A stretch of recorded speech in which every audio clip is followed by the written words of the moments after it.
My chef husband, Jeremy Blake, demanded I cook my signature dishes for his girlfriend's family restaurant opening, claiming he'd already promised them my award-winning recipes. Consider it a favor for Bella's future, he said with a smirk, knowing I'd discovered their affair just days before. Your cooking will finally serve a worthy purpose. So I agreed to cater their grand opening, but my secret ingredient wasn't listed on any menu. Before we jump back in, tell us where you're tuning in from, and if this story touches you, make sure you're a subscriber, because tomorrow, I've saved something extra special for you. Tell us a duh. The worst part wasn't catching Jeremy with Bella Conrad in our kitchen at midnight, her hands covered in flour from my grandmother's secret sourdough starter. The worst part was realizing he was systematically teaching her my most guarded family recipes. I stood frozen in the doorway of our Denver brownstone, returning early from a catering event at the Ritz-Carlton. The kitchen that had been my sanctuary for 8 years of marriage was now a crime scene. Jeremy was methodically transferring my culinary heritage to another woman, as if my family's 70-year legacy was his property to distribute. The key is the hydration ratio, Jeremy was saying, his voice taking on the professorial tone he used when explaining wine pairings to investors.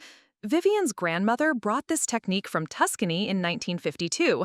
The starter has never been refrigerated in 70 years. Bella nodded eagerly, her auburn hair pulled back in the same messy bun I always wore when baking. She was younger than me by at least 7 years, with effortless beauty that didn't require the concealer I'd been using to hide stress lines.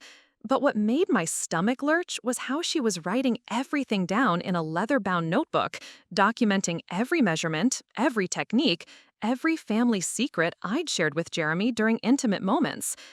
"What about the browning technique for the ossobuco?" Bella asked, and I nearly dropped my knife roll. That recipe had taken me 6 months to perfect, combining techniques from my classical French training with innovations I'd developed during my stage at Osteria Francescana in Modena. I'd never written it down anywhere.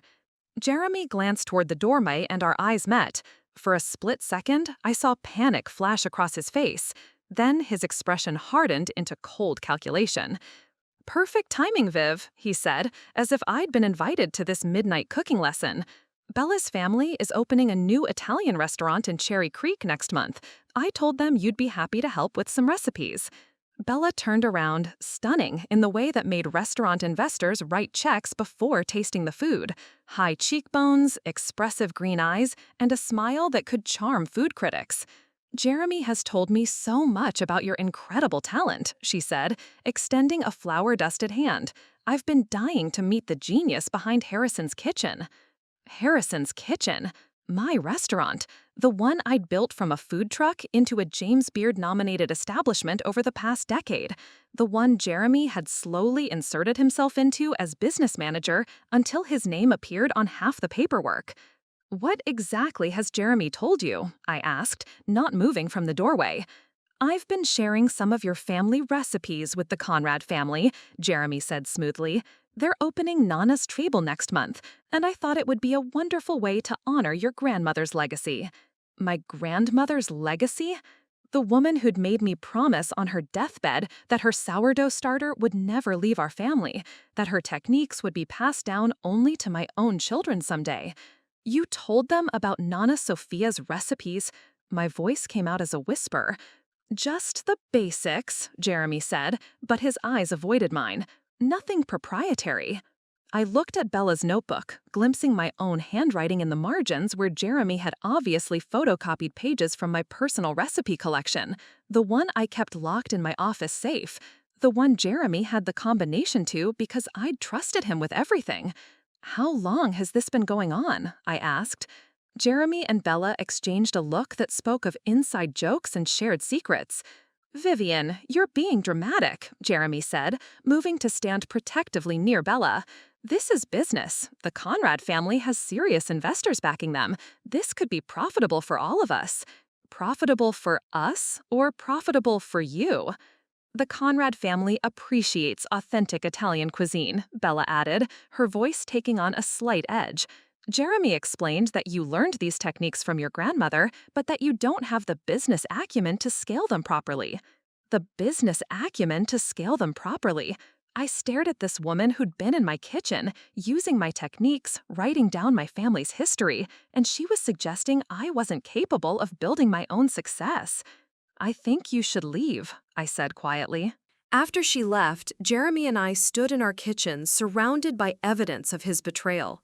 Flour handprints on my marble counters, my grandmother's sourdough starter sitting uncovered where Bella had been touching it with unwashed hands.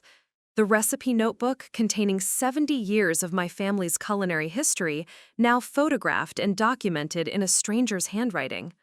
How long? I asked again. Jeremy poured himself a glass of the Barolo I'd been saving for our anniversary. 6 months. 6 months. While I'd been working 16-hour days preparing for the James Beard semifinals, while I'd been trusting him with my deepest family secrets and my business future. The recipes, Jeremy. How many of my recipes have you given her? Technically, they're our recipes. We're married, community property. The casual way he said it made my blood freeze. This wasn't a moment of weakness. This was calculated. Why? The question came out broken.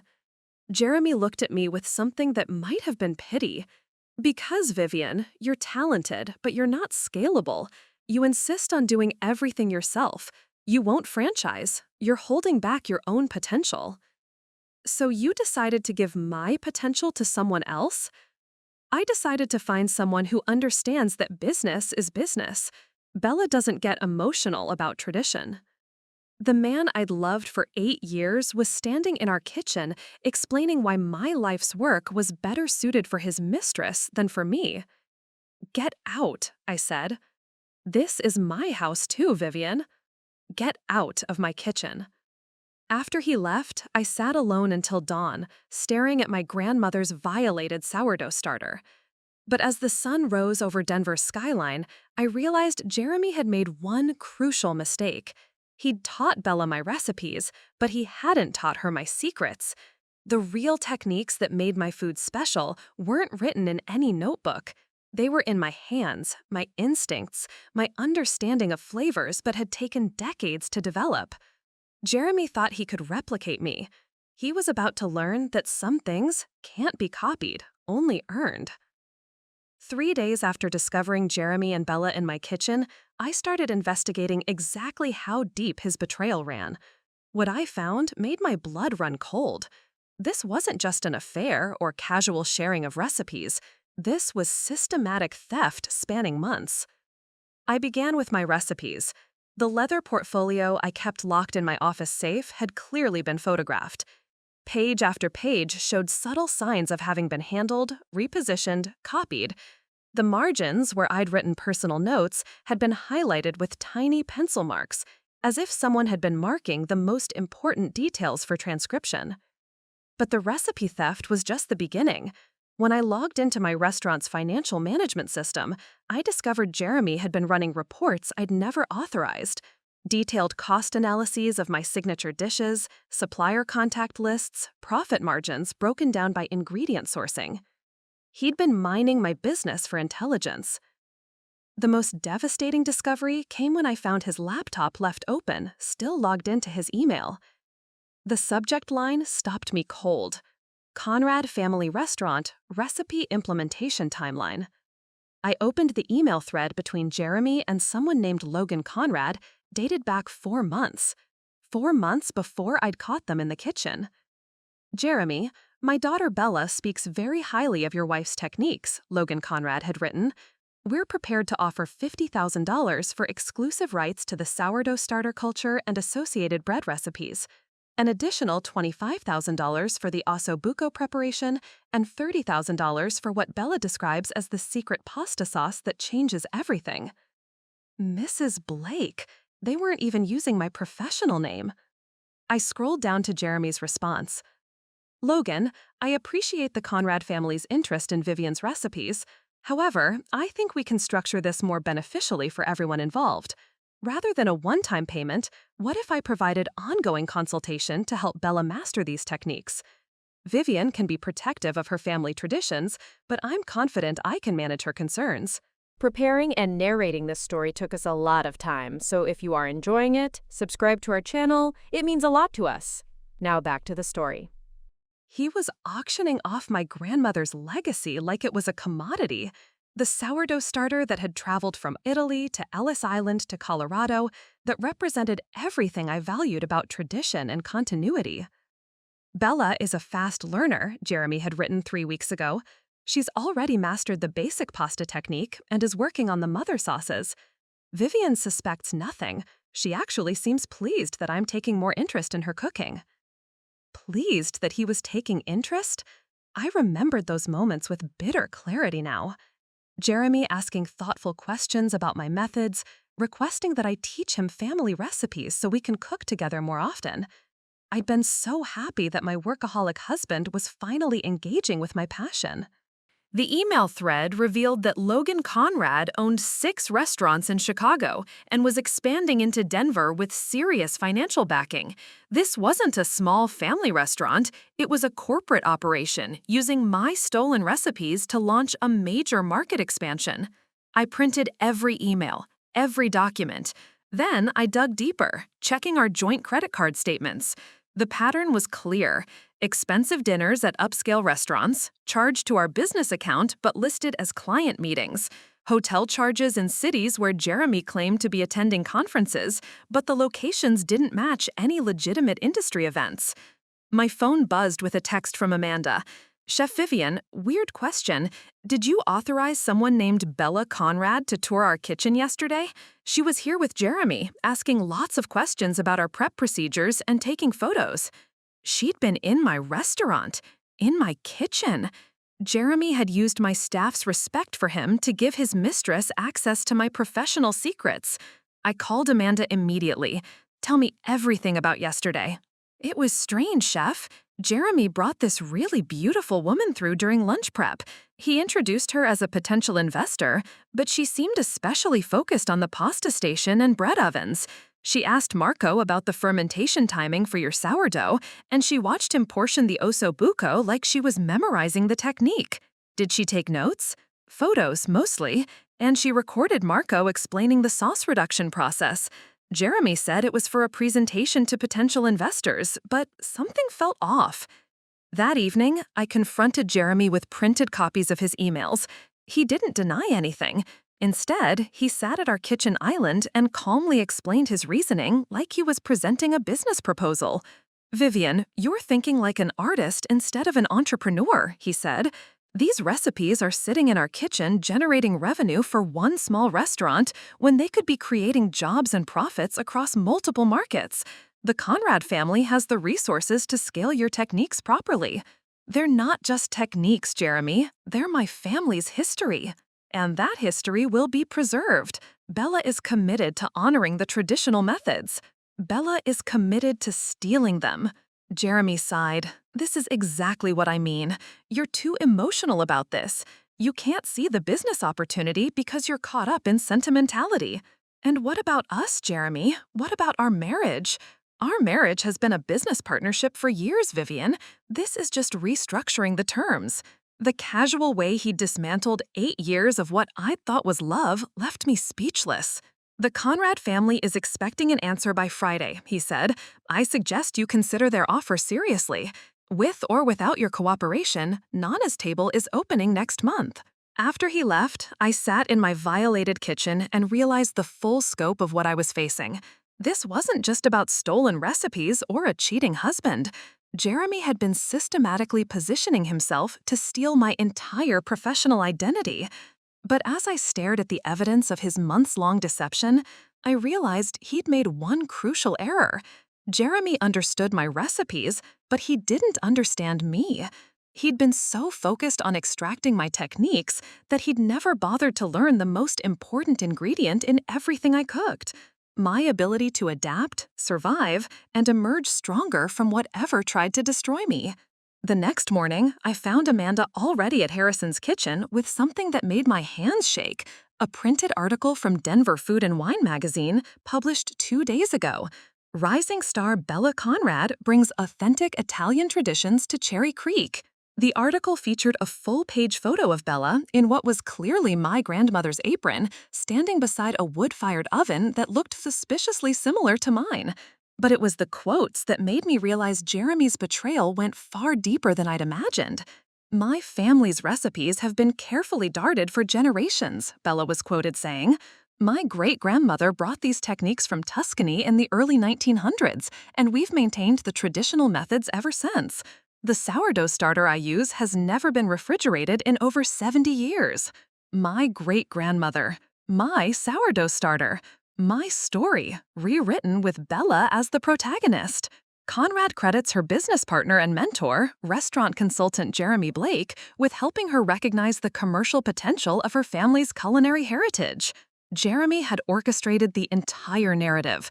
He wasn't just stealing my recipes, he was positioning Bella as the innovative young chef improving upon my outdated methods. I called the magazine's food editor. Sarah Federer answered enthusiastically. Chef Harrison, I was just thinking about you after running the Conrad piece. Jeremy Blake submitted the most compelling story about preserving authentic Italian traditions. He provided such detailed background on the family's culinary history. Jeremy submitted the story?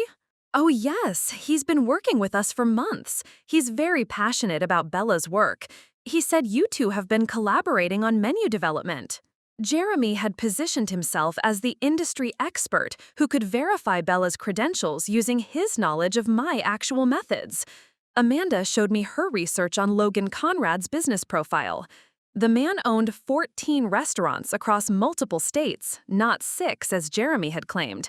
His net worth was estimated at over $50 million, and his restaurant group was known for aggressive expansion tactics. He specializes in acquiring family recipes from struggling restaurants, Amanda explained. There's a pattern.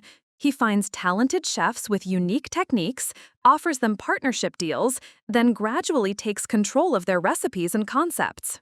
She showed me articles about 3 different chefs who'd lost their signature dishes to Conrad's aggressive business practices. Maria Santos, whose grandmother's mole recipe now appeared at 5 different Conrad restaurants. David Kim, whose fusion techniques had been replicated across Conrad's Asian-inspired concepts. Elena Rossi, whose family's gelato recipes had been mass-produced and distributed to Conrad's dessert shops. He's done this before, I whispered, multiple times, and Jeremy's name appears in several of these cases as a consultant. The room tilted as I realized the full scope. Jeremy wasn't just my cheating husband, he was a professional recipe thief who specialized in targeting successful female chefs through romantic relationships. Chef, I also found records of a company called Blake Culinary Consulting, registered 18 months ago. Jeremy's been building a business around acquiring and licensing restaurant recipes. For the next 2 hours, Amanda and I pieced together Jeremy's systematic operation. Blake Culinary Consulting had contracts with Logan Conrad's restaurant group to source authentic family recipes from established chefs. Jeremy's role was to identify targets, build relationships, and facilitate transfers.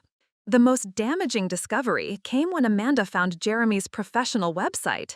It showcased his successful culinary acquisitions with before and after photos of restaurants launched using stolen recipes. Harrison's Kitchen was featured prominently in his current project section. But the section that made me physically sick was titled Relationship-Based Acquisition Strategies. Jeremy had written a detailed case study about using romantic relationships to gain access to protected culinary information. The key to successful acquisition is patience, Jeremy had written. Female chefs often guard family recipes more fiercely than business secrets. Traditional negotiation tactics fail because the emotional attachment overrides commercial logic. However, romantic relationships create unique access opportunities. Targets. He called us targets. In each case, Jeremy have written, the target's emotional attachment to the culinary techniques made them vulnerable to relationship-based extraction methods. Love is the most effective tool for accessing protected intellectual property. I stared at my own photo in his portfolio, taken during one of our cooking sessions. The caption read, "Subject shows strong emotional attachment to family traditions, extraction proceeding ahead of schedule." Subject, not wife, not partner, subject. "There's one more thing," Amanda said gently. "I found financial records showing Blake Culinary Consulting has already received a $200,000 advance from Conrad's Restaurant Group for the Harrison's Kitchen acquisition." $200,000, the price Jeremy had put on my family's 70-year culinary legacy. I sat in my own restaurant, surrounded by everything I'd built through years of dedication, and realized I wasn't just fighting a cheating husband, I was fighting a criminal organization that specialized in destroying female chefs' lives and careers. But as I stared at the evidence of Jeremy's systematic theft, something shifted inside me. The devastation began crystallizing into something sharper, more focused. Jeremy had made one critical error. He'd assumed that my emotional attachment to my traditions made me weak, that my love for him had made me an easy target. He was about to learn that a woman who'd spent decades perfecting the art of transformation through fire, pressure, and precise timing could apply those same skills to destroying the man who'd tried to steal her soul.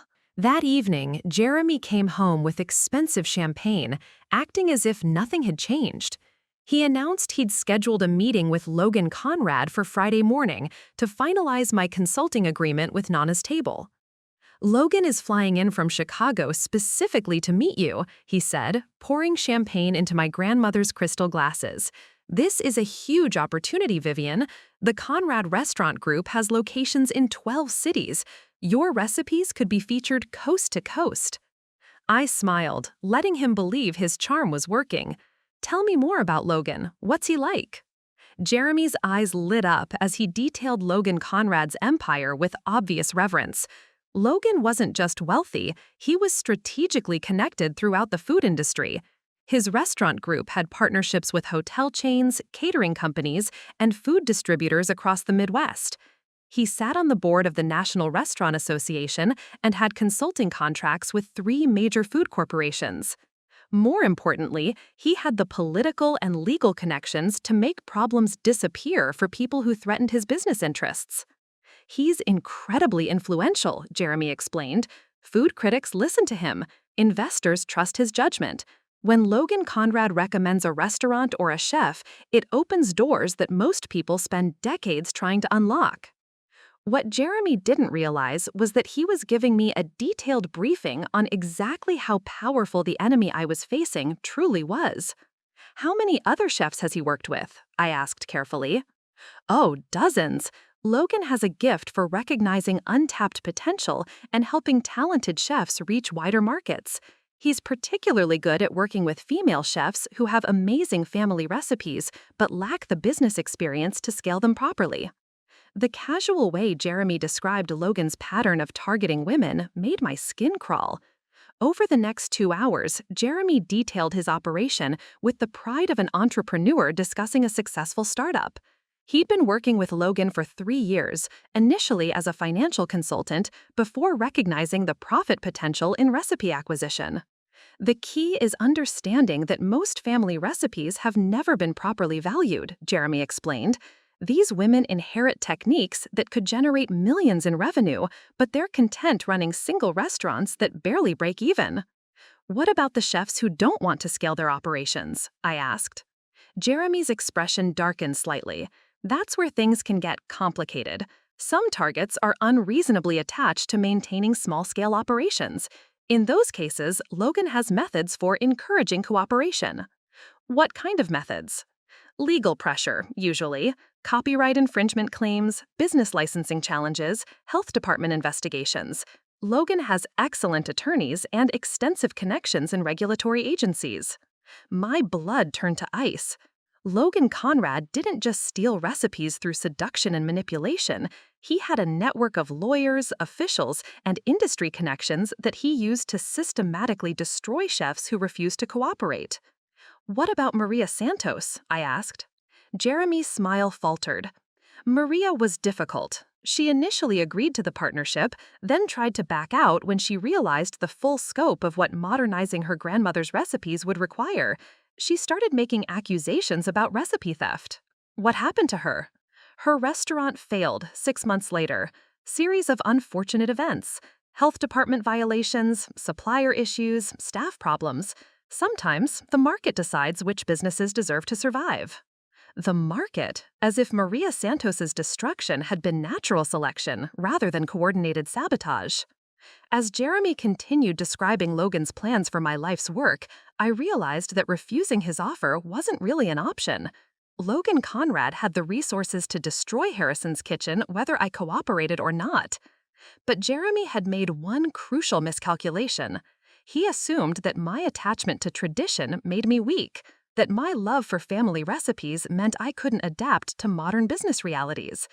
He was about to discover that a woman who'd spent decades mastering the art of transformation could apply those same skills to evolving far beyond anything he could imagine.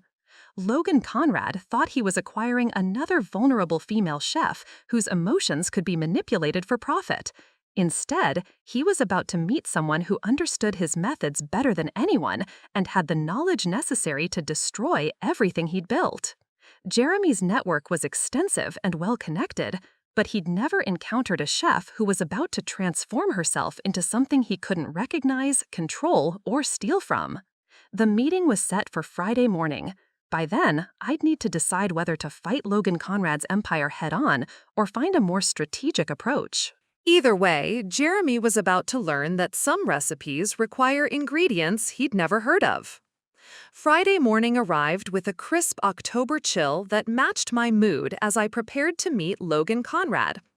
I dressed carefully in my best chef's coat and professional blazer, wanting to project confidence even though my stomach churned with anxiety.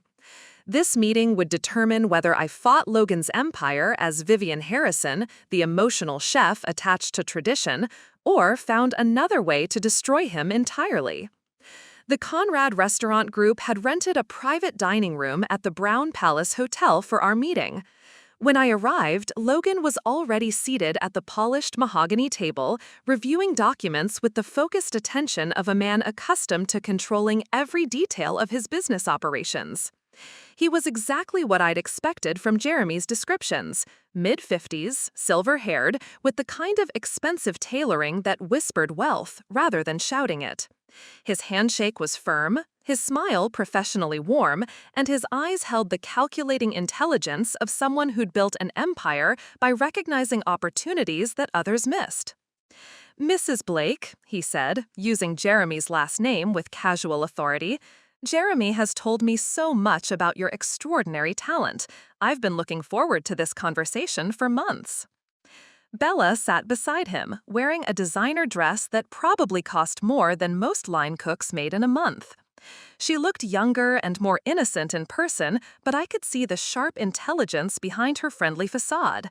This wasn't just Jeremy's accomplice, she was Logan's protégé, trained to identify and exploit the vulnerabilities of other female chefs. "I understand you're interested in licensing some of my family recipes," I said, settling into the chair across from them. Logan's laugh was genuinely delighted. "Mrs. Blake, you're thinking far too small. We're not interested in licensing. We want to offer you a full partnership in revolutionizing how authentic Italian cuisine is presented in American restaurants." For the next hour, Logan outlined his vision with the evangelical fervor of someone who genuinely believed he was saving traditional recipes from obscurity. The Conrad Restaurant Group would establish Vivian Harrison as the premier authority on authentic Italian-American cuisine. My techniques would be featured in a cookbook, a cooking show, and a line of specialty food products sold nationwide. "Your grandmother's sourdough starter alone is worth millions in commercial applications," Logan explained, sliding a contract across the table. "We've had food scientists analyze the samples Jeremy provided, and they've confirmed that the bacterial culture is genuinely unique. With proper cultivation and quality control, we could supply that starter to bakeries and restaurants across the country." Samples Jeremy provided? My husband had been stealing portions of my grandmother's living sourdough culture and sending them to food laboratories for analysis. The violation felt like grave robbing. Of course, we understand that maintaining consistency at scale requires some modernization of traditional methods, Bella added, her voice carefully respectful. But we're committed to preserving the essential character of each recipe while adapting them for contemporary commercial kitchens. I studied the contract they'd prepared, noting the careful language that transferred all intellectual property rights to Conrad Restaurant Group while offering me a consulting fee and small percentage of net profits. The terms looked generous until I realized they were essentially purchasing my family's 70-year culinary legacy for what amounted to middle management compensation. "This is quite comprehensive," I said. "You've obviously put considerable thought into the commercial applications." "We've been planning this expansion for over a year," Logan admitted. "Jeremy identified your techniques as exactly what we needed to differentiate our Italian concepts from the competition. Authenticity is increasingly important to American diners, but most restaurants claiming traditional methods are actually using shortcuts and industrial ingredients." "And you'd maintain the traditional approaches?" Logan and Bella exchanged a look that spoke of conversations I wasn't privy to. "We'd maintain the essence of tradition while ensuring consistent quality and profitable operations," Logan said. "Some modifications are inevitable when scaling artisanal techniques for commercial production." Modifications, the same word Jeremy had used when describing how other chefs' family recipes had been adapted for mass production. I was beginning to understand that maintaining the essence of tradition meant preserving the marketing story while gutting everything that actually made the technique special. "I'd like to understand what happened with Maria Santos," I said. "Jeremy mentioned that her partnership didn't work out as planned." The temperature in the room seemed to drop several degrees. Logan's professional smile remained in place, but his eyes hardened with the cold calculation of someone who'd eliminated threats to his business before. "Maria was resistant to the collaborative process," he said carefully. "She had difficulty accepting that traditional methods sometimes need updating for modern applications. When we suggested modifications to her grandmother's mole recipe to ensure consistent flavor profiles across multiple locations, she became unreasonably emotional." "What kind of modifications?" "Standardizing spice ratios, replacing some specialty ingredients with more readily available alternatives, adjusting cooking times for commercial equipment," Bella explained. "Nothing that fundamentally changed the recipe's character, but Maria acted as if we were destroying her family's heritage." "What kind of modifications?" "Standardizing spice ratios, replacing some specialty ingredients with more readily available alternatives, adjusting cooking times for commercial equipment," Bella explained. "Nothing that fundamentally changed the recipe's character, but Maria acted as if we were destroying her family's heritage." I could imagine Maria Santos's horror at watching her grandmother's carefully balanced recipe reduced to a formula that could be replicated by untrained cooks using industrial shortcuts. The loss of tradition that Logan and Bella described as reasonable business adaptations. "And when she objected?"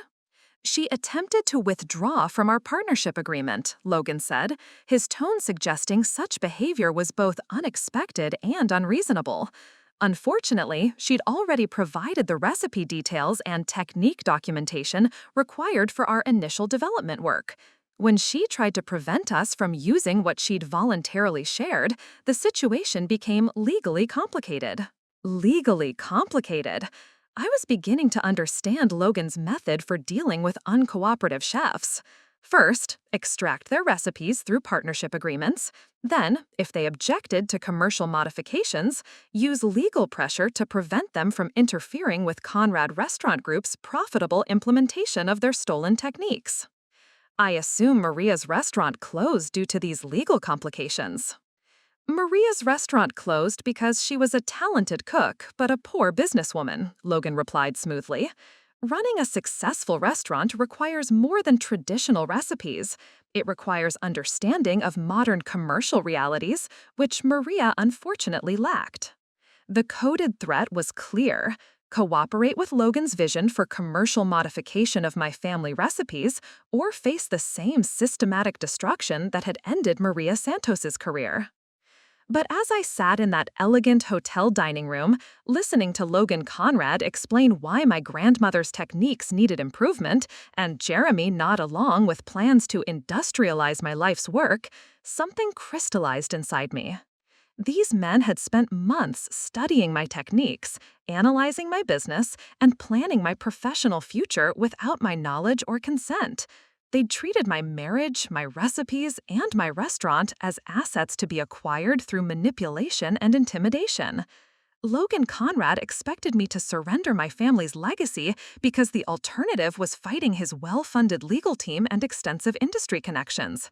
Jeremy expected me to accept his betrayal because he'd framed it as an opportunity I was too emotional to appreciate properly. Both of them had made the same fundamental error. They'd assumed that my attachment to tradition made me weak, that my love for authentic techniques meant I couldn't adapt to modern competitive realities. "I need time to consider your proposal," I said, closing the contract without signing it. Logal's expression tightened, almost imperceptibly. Of course. However, I should mention that Nana's table is opening in 3 weeks with or without your formal participation. We'd prefer to have your blessing and collaboration, but the Conrad Restaurant Group is committed to bringing authentic Italian-American cuisine to Denver regardless. The threat was delivered with Logan's trademark professional courtesy, but the message was unmistakable. Sign a contract and receive compensation for the theft of my recipes, or watch helplessly as they used my techniques anyway while I received nothing. "I understand completely," I replied, matching his polite tone while fury burned in my chest. "I'll have an answer for you soon." After leaving the Brown Palace, I sat in my car and realized that Logan Conrad had just made the biggest mistake of his professional career. He'd given me a detailed preview of exactly how he planned to destroy my family's culinary legacy, while assuming I was too traditional and emotional to stop him.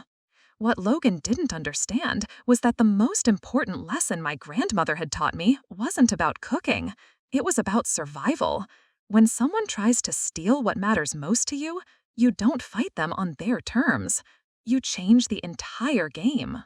That weekend, Logan Conrad's legal and industry network moved with the precision of a military operation designed to pressure me into submission.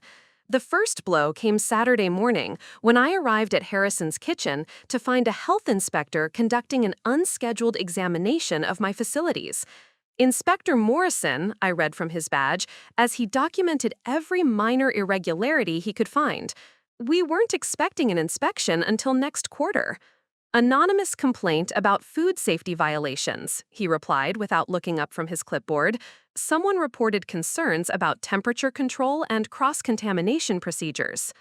I watched him photograph a water stain on one wall tile and document a minor scuff mark on my prep table as if they were serious health violations. In 12 years of operation, Harrison's Kitchen had never received anything less than an exemplary rating from the health department. Now, this inspector was treating normal wear and tear like evidence of systematic negligence. "What specific violations were reported?" I asked. Inspector Morrison consulted his notes with theatrical precision. Improper storage of dairy products, inadequate hand-washing facilities, and concerns about the bacterial safety of fermented ingredients maintained at room temperature. Fermented ingredients maintained at room temperature. Someone had specifically reported my grandmother's sourdough starter, knowing that explaining its 70-year maintenance tradition would sound like dangerous food handling to bureaucrats who didn't understand artisanal fermentation. "The sourdough culture has been maintained safely for decades," I explained. "It's a traditional method that predates modern refrigeration." "Ma'am, I don't make the regulations. Room temperature fermentation without proper documentation of bacterial testing represents a potential health hazard." For the next 3 hours, Inspector Morrison documented every aspect of my kitchen operation with obsessive attention to minor details that had never been problems before. When he finished, he handed me a violation notice requiring immediate corrections to maintain my operating license. The violations were technically accurate but completely unreasonable. Requiring bacterial testing for my sourdough starter would cost thousands of dollars monthly and destroy the natural culture that made it unique. Demanding temperature monitoring equipment for every prep surface would require renovations that could shut down my kitchen for weeks. You have 10 business days to address these issues, Inspector Morrison said. Failure to comply will result in temporary closure pending full remediation. 10 business days, exactly enough time for Nana's table to open using my stolen recipes, while my restaurant faced forced closure for health violations that had never existed before I refused Logan Conrad's partnership offer. Monday morning brought the second wave of Logan's pressure campaign. My flour supplier called to inform me that they could no longer provide the specialty Italian ingredients I'd been purchasing for 8 years. "I'm sorry, Chef Harrison," said Alan Federer, the sales manager I'd worked with since opening my restaurant. "Corporate has decided to discontinue our specialty imports due to inconsistent demand." Inconsistent demand? I'd been ordering the same quantities monthly for years, but now my reliable suppliers were suddenly finding my business unprofitable. "What about our contract?" I asked. "The contract includes provisions for discontinuation of specialty products that don't meet minimum volume requirements. I'm afraid your orders fall below our new thresholds." New thresholds that had apparently been implemented over the weekend, specifically designed to exclude my restaurant from accessing the authentic ingredients that made my dishes unique. Tuesday brought a letter from my insurance company informing me that my liability coverage was being canceled due to elevated risk factors associated with traditional food preparation methods. The letter specifically cited concerns about fermented ingredients and handmade pasta techniques that could pose contamination risks in commercial settings. By Wednesday, I understood the full scope of Logan's systematic pressure campaign. My credit line was frozen, pending review of my changing business circumstances. My wine distributor informed me that they could no longer provide the Italian vintages I'd been serving for years. Even my linen service found reasons to terminate our contract, claiming concerns about potential health code violations at my establishment. By Wednesday, I understood the full scope of Logan's systematic pressure campaign. My credit line was frozen, pending review of my changing business circumstances. My wine distributor informed me that they could no longer provide the Italian vintages I'd been serving for years. Even my linen service found reasons to terminate our contract, claiming concerns about potential health code violations at my establishment.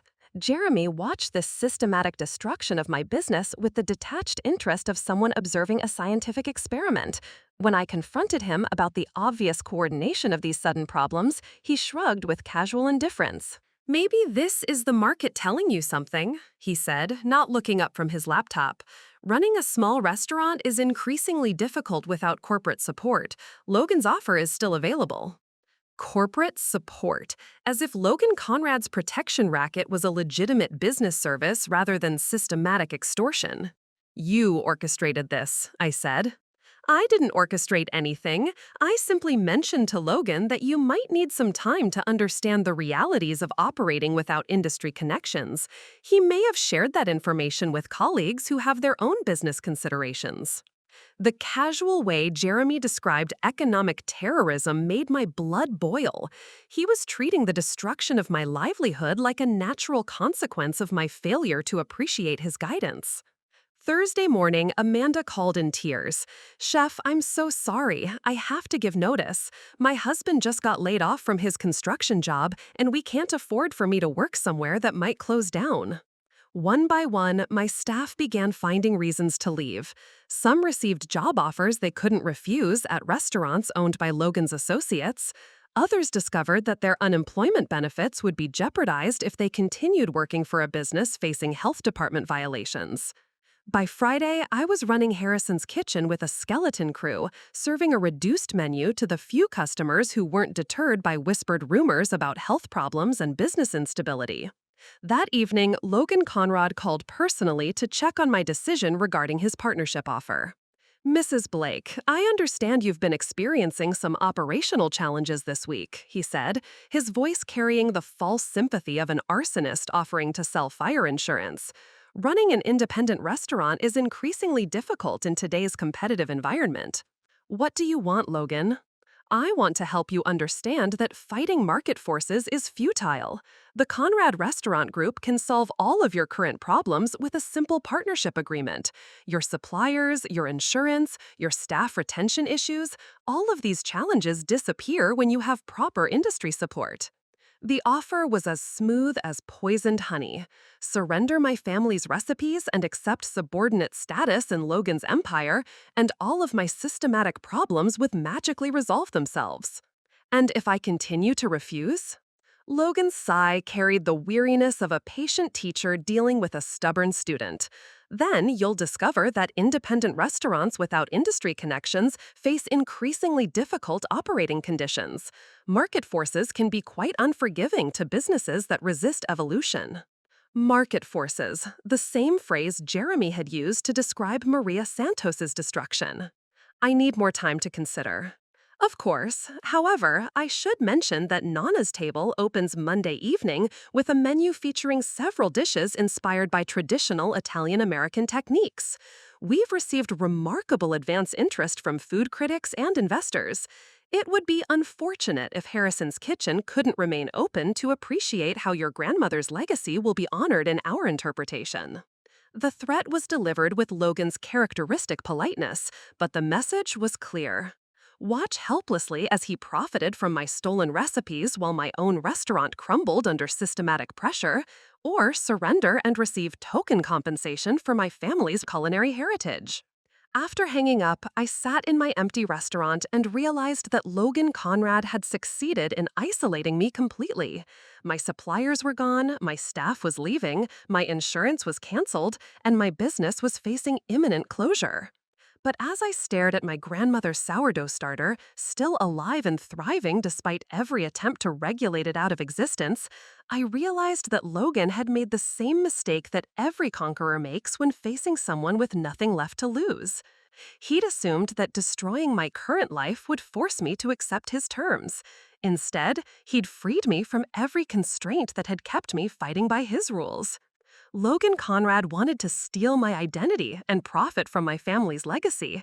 He was about to discover that some things become more dangerous when you try to kill them. I had 6 days before Nana's Table opened with my stolen recipes. Time enough to transform myself into something Logan Conrad had never encountered before. A chef who'd learned that the most important ingredient in any recipe was the willingness to burn everything down and start over. Saturday morning, I stood in my empty restaurant kitchen, surrounded by the wreckage of everything I'd built over 12 years. The silence was deafening after decades of familiar sounds: sizzling pans, chopping knives, the gentle bubble of sauces reducing, the comfortable chatter of my staff preparing for another successful service. Now there was only the hum of refrigeration units cooling ingredients I could no longer afford to replace, and the steady drip of a faucet that Inspector Morrison had photographed as evidence of potential sanitation concerns. My phone had been ringing all morning with cancellations. The Denver Business Coalition had withdrawn their catering contract for next month's charity gala, citing concerns about my restaurant's uncertain operational status. The Food and Wine Festival that had featured Harrison's Kitchen for 3 consecutive years suddenly found my application incomplete and requested additional documentation that would take weeks to obtain. Even my regular customers were disappearing. Mrs. Chen, who'd brought her family for Sunday dinner every week for 5 years, called to cancel their reservation. Her voice was apologetic but firm. "We heard there might be some problems with the health department," she said. "With my mother's compromised immune system, we can't take any risks." Problems with the health department. The rumor mill was working exactly as Logan Conrad had intended. By Monday, half of Denver would believe that Harrison's Kitchen was a health hazard that had been shut down for safety violations. I walked through my dining room, looking at the empty tables where families had celebrated anniversaries, where couples had shared first dates, where food critics had discovered dishes that launched my reputation. Everything I'd worked for, everything I'd sacrificed to build, was being systematically destroyed by men who saw my life's passion as a commodity to be acquired through manipulation and force. Jeremy found me there an hour later, sitting at table 12, where we'd celebrated our 3rd wedding anniversary. He'd taken me to dinner that night, told me he was proud of everything I'd accomplished, promised we'd grow old together, creating beautiful food and beautiful memories. Vivian, this doesn't have to be the end, he said, sitting across from me with the same concerned expression he'd worn when discussing my need for professional therapy. Logan called this morning. He's willing to restructure the partnership terms if you're ready to be reasonable. Reasonable. The word that men like Jeremy used when they wanted women to surrender their power while pretending the choice was voluntary. What kind of restructuring? A consulting position with guaranteed income, 40% of net profits from dishes based on your recipes instead of the 25% originally offered. Plus, you'd maintain creative control over menu development for the first year. Creative control for the first year, after which Logan would gradually phase out my involvement while keeping my recipes permanently. It was a more generous prison sentence, but still a prison. And Harrison's kitchen? Jeremy's pause told me everything I needed to know before he spoke. The lease expires next month. With your current operational challenges, it would be difficult to renew, but the Conrad Restaurant Group might be interested in acquiring the location for a second Nana's Table once they establish the flagship. They wanted to open their stolen recipe restaurant in my space, using my equipment, serving my food to my former customers while I watched from the sidelines as a paid consultant with no real authority. Jeremy, do you ever feel guilty about what you've done to me? The question seemed to surprise him. He studied my face as if trying to understand why I would ask something so illogical. Guilty? Vivian, I've spent 8 years of my life helping you build something remarkable. Now I'm trying to help you scale that success beyond what you could achieve alone. Why would I feel guilty about creating opportunities? He genuinely didn't understand that he'd betrayed me. In Jeremy's mind, his systematic theft of my recipes and destruction of my business was a gift I was too emotional to appreciate properly. What about our marriage? Our marriage has been a partnership. Now we're restructuring the terms to be more professionally advantageous for both of us. Bella understands the business side of the restaurant industry in ways that will complement your creative talents. Bella, he was planning a future where his business partner and mistress would manage the commercial aspects of my family's recipes while I provided culinary consultation. A neat triangle where Jeremy controlled both the woman who created the food and the woman who sold it. Jeremy, do you ever feel guilty about what you've done to me? The question seemed to surprise him. He studied my face as if trying to understand why I would ask something so illogical. Guilty? Vivian, I've spent 8 years of my life helping you build something remarkable. Now I'm trying to help you scale that success beyond what you could achieve alone. Why would I feel guilty about creating opportunities? He genuinely didn't understand. That he'd betrayed me. In Jeremy's mind, his systematic theft of my recipes and destruction of my business was a gift I was too emotional to appreciate properly. What about our marriage? Our marriage has been a partnership. Now we're restructuring the terms to be more professionally advantageous for both of us. Bella understands the business side of the restaurant industry in ways that will complement your creative talents. Bella, he was planning a future where his business partner and mistress would manage the commercial aspects of my family's recipes while I provided culinary consultation. A neat triangle where Jeremy controlled both the woman who created the food and the woman who sold it. So I'd be working for you and Bella? You'd be working with us. Vivian, you're thinking about this emotionally instead of strategically. Logan is offering you the chance to preserve your grandmother's legacy while building a national brand around your techniques. Isn't that what every chef dreams of? Every chef dreams of seeing their work appreciated and respected, but Jeremy was describing the complete commercialization of my family's history, reduced to marketing slogans and standardized recipes that could be replicated by corporate line cooks who'd never heard my grandmother's stories about surviving the Depression through careful food preservation and creative substitutions. I need to think about it, I said. Jeremy's expression hardened slightly. Logan is flying back to Chicago tomorrow evening. This offer expires when he leaves Denver. The ultimatum was delivered with the same false regret Jeremy had used when explaining why he couldn't attend my mother's funeral last year because of a critical business meeting that I now realized had probably been a planning session with Logan and Bella. After Jeremy left, I called the 3 staff members who hadn't already found other jobs. Marco, my pasta chef, who'd learned his techniques from his grandmother in Bologna. Lisa, my pastry chef, who'd worked beside me for 7 years. And James, my sommelier, who'd helped me build a wine program that complemented my menu perfectly. All 3 conversations were heartbreaking variations of the same theme. They loved working at Harrison's Kitchen, they respected what we'd built together, but they couldn't afford to wait and see whether my business would survive Logan Conrad's systematic destruction. Chef Vivian, Marco said, his accent thick with emotion, if there was any way, but my wife, she is pregnant with our 2nd child. I have a job offer from Trattoria Milano. It's not the same as working with you, but it's steady work. Lisa's call was even more painful.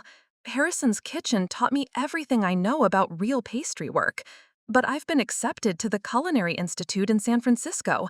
If I don't take this chance now, I might never get another opportunity to advance my career. James didn't even pretend the decision was about money or opportunity. Chef, someone called the wine distributors and suggested that my purchasing practices might be questionable. Nothing specific, just enough concern to make them nervous about working with me.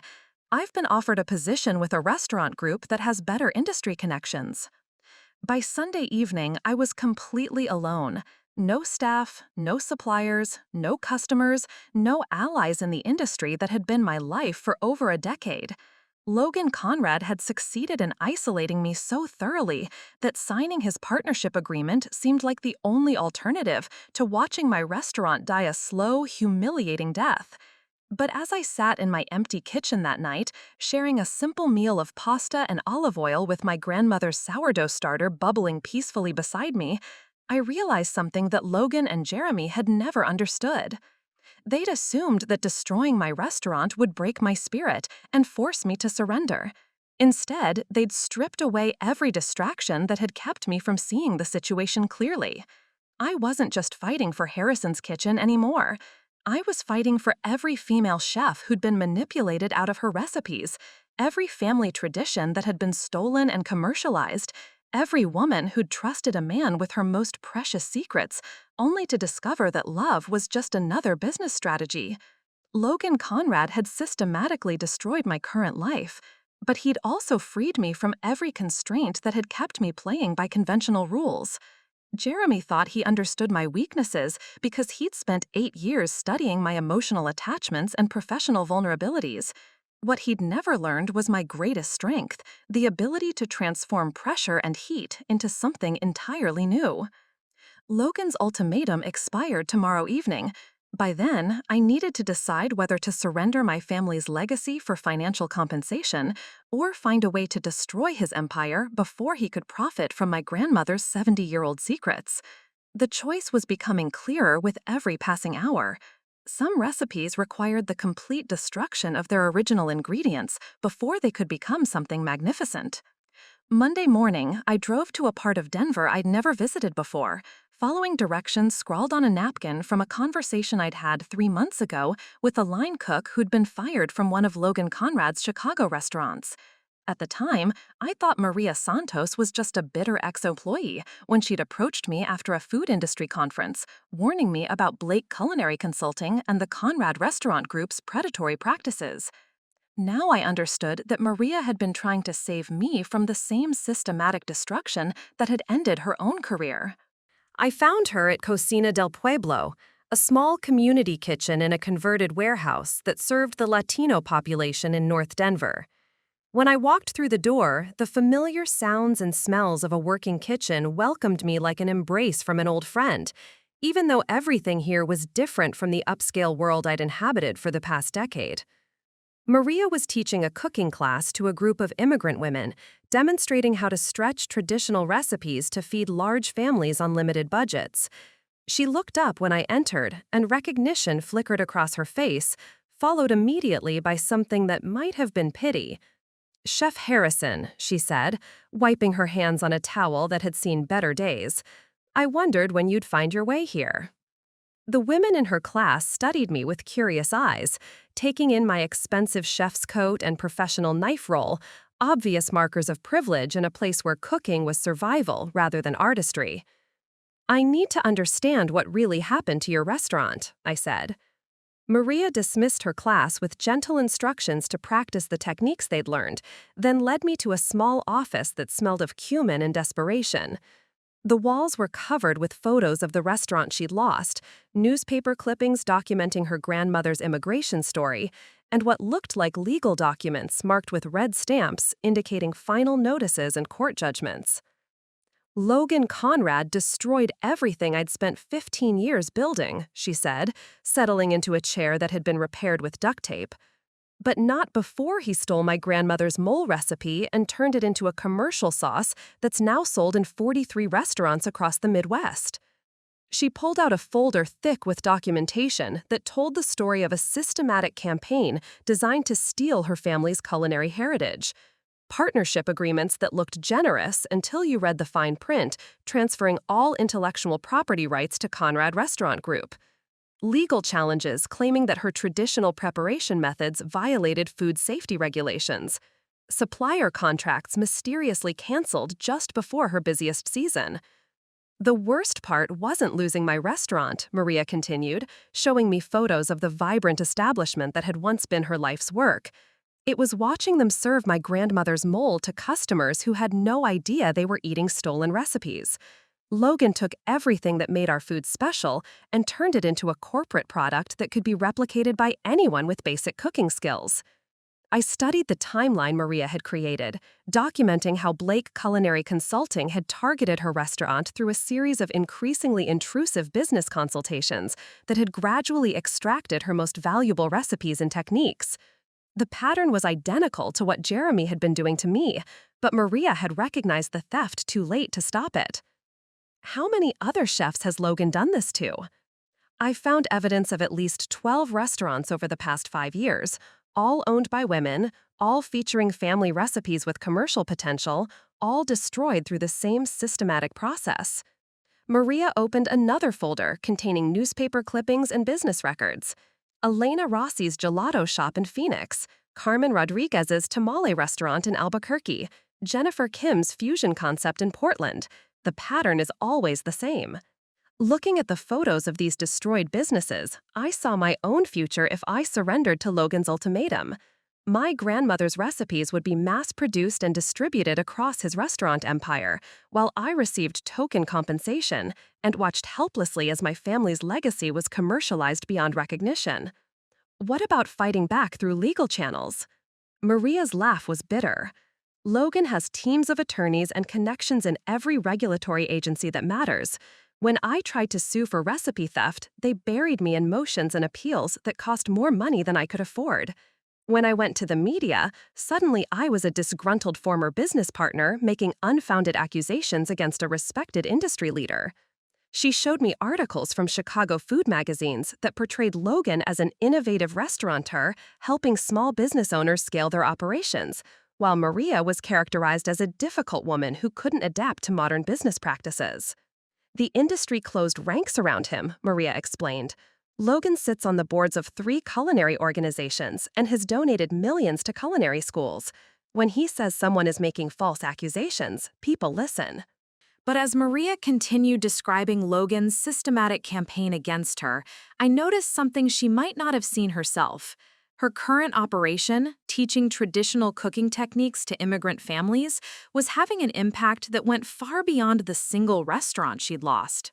How many people have you taught since losing your restaurant? About 200 women so far. They come here to learn how to cook traditional foods for their families, but they leave understanding that their recipes have value and history worth preserving. 200 women who now understood the commercial potential of their family recipes and had been warned about predatory business practices that targeted traditional techniques. Maria had turned her own destruction into a form of cultural preservation and education that Logan's corporate empire could never replicate. What if there was a way to expose Logan's systematic theft to a wider audience? Maria's expression sharpened with interest. I've tried going to food journalists, but Logan's advertising budget buys a lot of editorial discretion. Most publications won't risk losing Conrad Restaurant Group's ad revenue to investigate one woman's accusations. What about industry events, places where food professionals gather and Logan's reputation matters? The National Restaurant Association conference is next month in Las Vegas. Logan's giving the keynote address about authentic cuisine and cultural preservation. The irony would be funny if it wasn't so infuriating. A keynote address about authentic cuisine and cultural preservation. Logan Conrad positioning himself as a champion of traditional cooking methods while systematically stealing those same traditions from the women who'd inherited them. Maria, what if we could document Logan's pattern of theft so thoroughly that even his industry connections couldn't ignore the evidence? For the first time since I'd entered her kitchen, Maria's expression showed something approaching hope. What did you have in mind? I spent the next hour outlining a plan that had been forming in my mind since Logan's ultimatum expired. Instead of fighting his empire through legal channels he controlled or media outlets he influenced, we'd expose his systematic theft at the industry conference, where his peers would witness his destruction firsthand. We'd need the other victims to participate, I said, women who could document their losses and testify about Logan's methods. Most of them are too afraid or too broken to fight back. Logan made sure of that. Then we find a way to give them hope that fighting back might actually work this time. Maria studied my face with the careful attention of someone who'd learned to recognize false promises and empty gestures. Chef Harrison, what makes you think you can succeed where the rest of us failed? It was a fair question. I'd lost my restaurant, my staff, my suppliers, and my marriage in the span of 2 weeks. Logan had systematically destroyed everything I'd built while Jeremy watched with casual indifference. By every conventional measure, I should be preparing to surrender my family's recipes and accept whatever terms Logan offered. But sitting in Maria's community kitchen, surrounded by evidence of Logan's systematic destruction of female chefs' dreams, I realized something that had taken weeks of devastation to understand clearly. Logan's greatest weapon wasn't his legal team or his industry connections. It was his victims' isolation and despair. He counted on destroyed women being too broken to organize effective resistance against his empire. Because I'm not fighting for my restaurant anymore, I told Maria. I'm fighting for every woman whose recipes he's stolen, every family tradition he's commercialized, every chef who trusted the wrong man with her most precious secrets. Maria nodded slowly. And what happens to you after we destroy Logan's reputation? Your restaurant is still gone, your marriage is still over, your career is still ruined. Then I'll build something new, something he can never steal because it belongs to all of us. For the first time since I'd met her, Maria Santos smiled. Chef Harrison, I think we need to make some phone calls.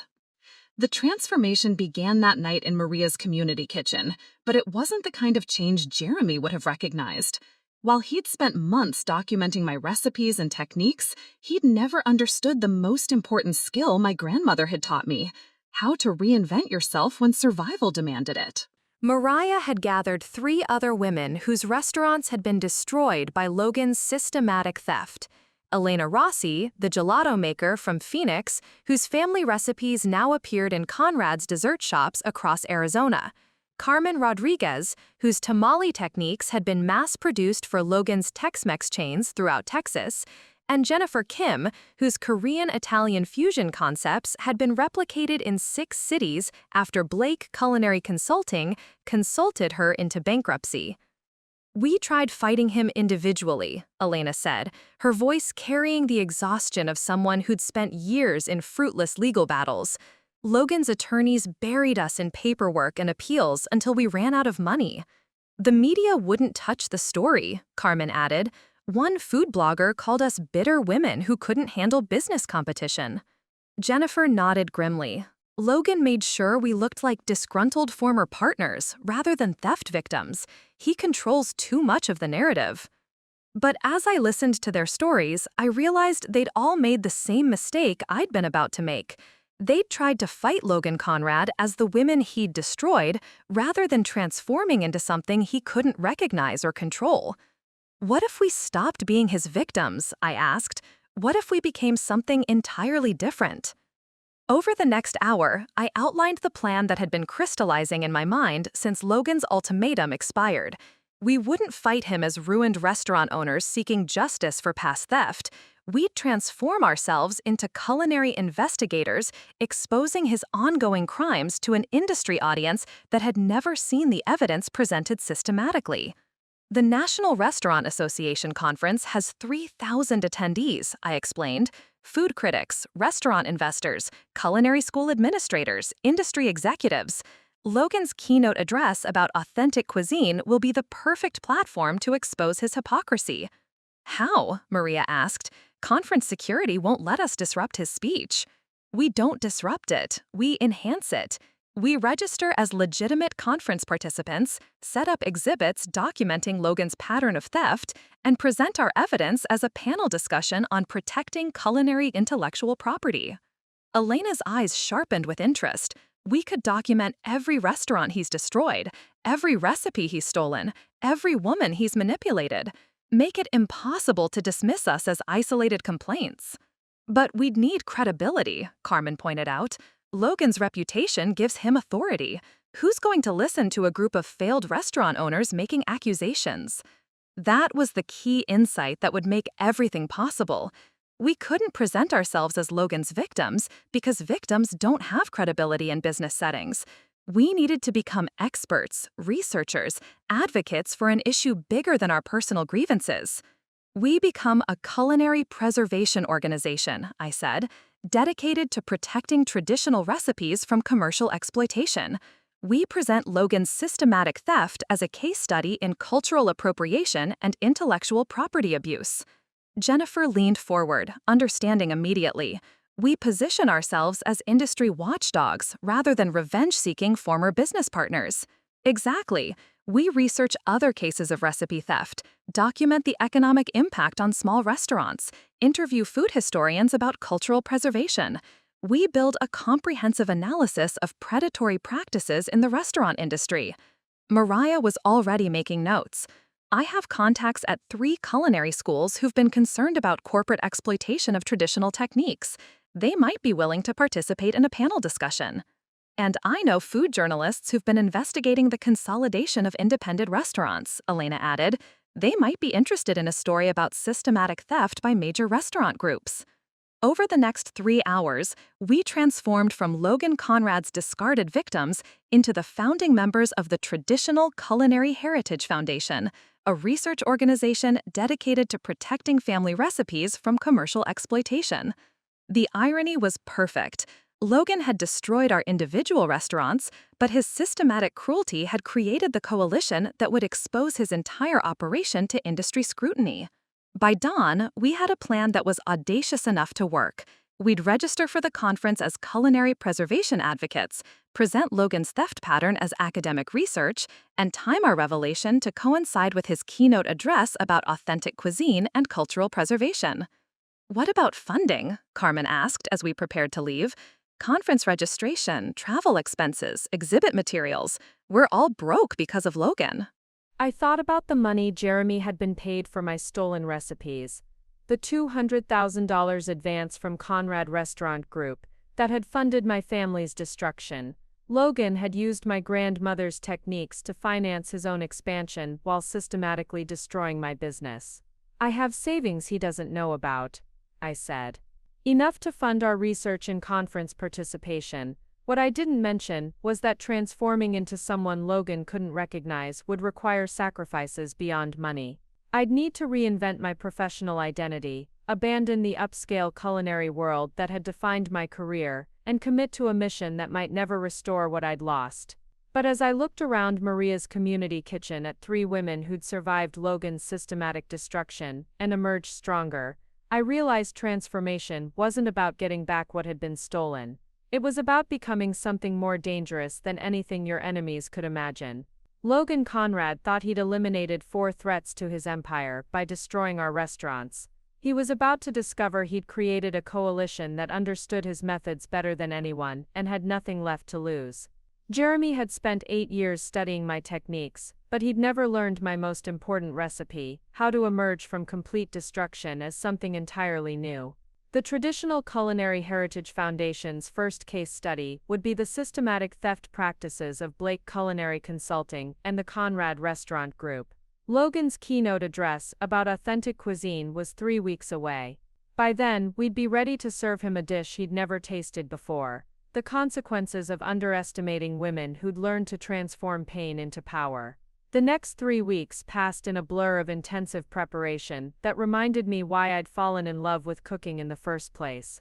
Not the glamorous world of restaurant reviews and James Beard nominations, but the fundamental satisfaction of taking raw ingredients and transforming them into something entirely new through careful technique and relentless determination. Maria's community kitchen became our headquarters as we assembled the most comprehensive documentation of culinary theft ever compiled. Elena drove in from Phoenix with boxes of legal documents, financial records, and photographs showing how her grandmother's gelato recipes had been mass-produced and distributed across Logan's dessert shops. Carmen arrived from Albuquerque with recorded interviews she'd conducted with 3 former Conrad Restaurant Group employees who'd witnessed the systematic extraction of her tamale techniques. Jennifer brought the most damaging evidence from Portland: internal emails she'd obtained through a former business partner, showing Blake Culinary Consulting's detailed analysis of her Korean-Italian fusion concept and their plans for replicating her signature dishes across multiple markets without crediting her innovation. "Look at this," Jennifer said, showing us an email thread between Jeremy and Logan discussing her restaurant's acquisition potential. They analyzed my customer demographics, profit margins, and signature dishes like they were shopping for real estate. I recognized Jeremy's clinical language from his assessment of my own restaurant, the same detached evaluation of creative work as commercial property to be acquired through manipulation rather than collaboration. But the most powerful evidence came from sources Logan had never anticipated.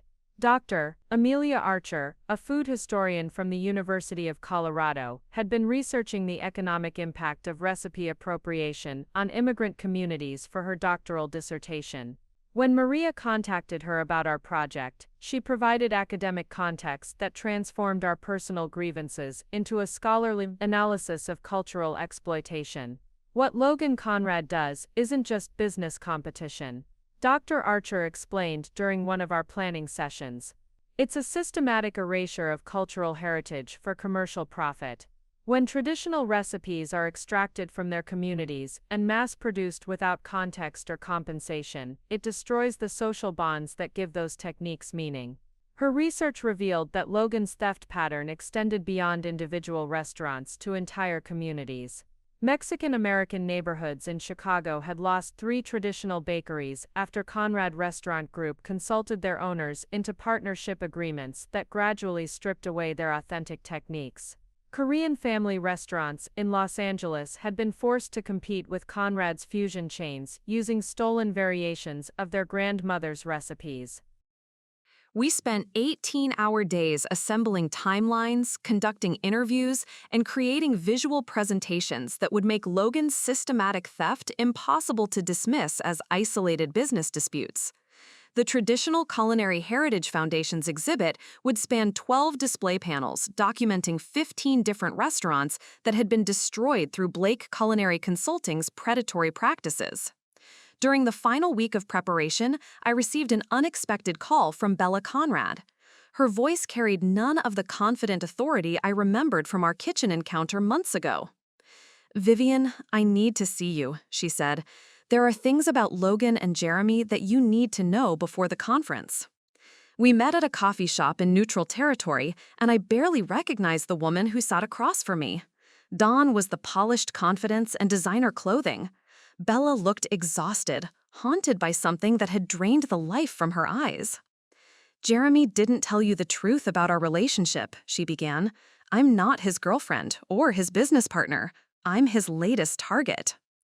Over the next hour, Bella revealed that she'd been recruited by Blake Culinary Consulting under false pretenses 18 months ago. Logan had approached her family's struggling restaurant in Chicago, offering business consultation that gradually transformed into systematic extraction of their traditional recipes. "My grandmother's techniques are over 100 years old," Bella explained. "Logan convinced my father that modernizing them for commercial production would save our restaurant from bankruptcy, but every modification they made stripped away what made our food special." When Bella had objected to the commercialization of her family's heritage, Logan had offered her a choice: participate in their expansion strategy or watch her family's restaurant fail under the same systematic pressure they'd applied to other uncooperative targets. "Jeremy seduced me into believing I was his partner rather than his victim," she continued. "He made me think I was special, that I understood business realities other women couldn't grasp. It took months to realize I was just another mark in his acquisition strategy." The revelation hit me like cold water. Bella wasn't Jeremy's accomplice, she was another victim who'd been manipulated into helping him steal my recipes. Her confident performance during our meetings had been coached behavior, trained responses designed to make her seem like a willing participant, rather than another woman being exploited for her family's culinary heritage. "Why are you telling me this now?" "Because Logan's planning something at the conference that goes beyond stealing your recipes. He knows about your foundation and your panel presentation. He's preparing a counter-narrative that will destroy your credibility before you can expose his practices." Bella pulled out her phone and showed me text messages from Jeremy discussing their plan to discredit our research by portraying us as a conspiracy of bitter ex-business partners making unfounded accusations against a respected industry leader. They have statements from restaurant critics, testimonials from satisfied Conrad Restaurant Group partners, and expert witnesses who'll testify that your evidence is fabricated or taken out of context. Logan had anticipated our exposure attempt and was prepared to neutralize it through the same systematic manipulation he'd used to destroy our individual restaurants. Once again, he was positioning himself as the reasonable businessman defending against emotional women who couldn't accept market realities. But as Bella continued describing Logan's defensive strategy, I realized he'd made the same mistake that every tyrant makes when facing organized resistance. He'd assumed that his victims would fight using the same methods that had failed them individually. He hadn't anticipated that our transformation into culinary preservation advocates would give us resources and credibility he couldn't easily dismiss. "Bella, what if I told you there was a way to expose Logan's manipulation that he couldn't counter with expert testimony or character assassination?" "What do you mean?" "What if the Traditional Culinary Heritage Foundation's real secret weapon wasn't our documentation of past theft, but our ability to demonstrate his methods in real time?" For the first time since she'd arrived, Bella's expression showed something resembling hope. "Are you saying what I think you're saying?" "I'm saying that Logan Conrad is about to discover that some recipes require ingredients he never learned to recognize." The conference began in 4 days. By then, the Traditional Culinary Heritage Foundation would be ready to serve Logan Conrad a dish that would change his appetite forever.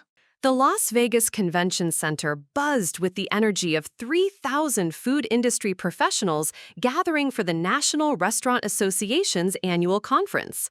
I walked through the registration area wearing a tailored blazer and carrying credentials that identified me as Dr. Vivian Harrison, Director of Research for the Traditional Culinary Heritage Foundation. The transformation was more than cosmetic. Over the past month, I'd completed an accelerated online certification in food history and cultural preservation from UC Davis. My business cards listed a Denver address for our foundation, complete with a professional website documenting our mission to protect traditional recipes from commercial exploitation. Logan Conrad would be delivering his keynote address on preserving authentic cuisine in modern markets in 3 hours. He had no idea that the woman he'd systematically destroyed was now positioned to expose his hypocrisy to the most influential audience in the restaurant industry. Dr. Harrison, welcome to the conference, said Sky Morrison, the registration coordinator who'd processed our foundation's exhibit application. Your research on recipe appropriation has generated significant advance interest. Several food journalists have requested interviews. The legitimacy we'd built over the past month was working exactly as planned. Instead of being dismissed as disgruntled former restaurant owners, we were being treated as credible researchers, contributing to important industry discussions about cultural preservation and intellectual property protection. Maria, Elena, Carmen, and Jennifer had registered as our foundation's research team, each with credentials that positioned them as experts in different aspects of culinary heritage protection. Dr. Amelia Archer had agreed to serve as our academic advisor, lending additional scholarly credibility to our presentation. Our exhibit booth occupied prime real estate near the main conference hall, strategically positioned where attendees would pass it before and after Logan's keynote address. 12 display panels told the story of systematic recipe theft through carefully documented case studies that made Logan's pattern impossible to dismiss as coincidence. "This is remarkable work," said Larry Federer, the food critic from Food and Wine magazine who'd stopped to examine our research. "I had no idea that recipe appropriation was happening on this scale. The documentation you've assembled reads like an indictment of entire segments of the industry." What Larry didn't know was that he was looking at evidence compiled by Logan's own victims, transformed from broken restaurant owners into credible researchers through months of intensive preparation and strategic positioning. The centerpiece of our exhibit was a timeline showing how Blake Culinary Consulting had systematically targeted female-owned restaurants over the past 5 years. Each case study included photographs of the original restaurants, documentation of the consultation process, and evidence of how traditional recipes had been commercialized without compensation or credit. "The pattern is unmistakable," I explained to a group of culinary school administrators who'd gathered around our display. Independent restaurants with valuable family recipes are approached through seemingly legitimate business partnerships, then gradually stripped of their intellectual property through legal agreements that favor corporate interests. The administrators nodded grimly, recognizing the threat to the cultural preservation work their institutions were trying to support. Several requested copies of our research to share with their students as cautionary examples of predatory business practices in the restaurant industry. But the most powerful validation came from an unexpected source. Jeremy walked past our exhibit booth 20 minutes before Logan's keynote, stopping dead when he recognized my face despite my professional transformation. "Vivian," he said, his voice carrying genuine shock, "what are you doing here?"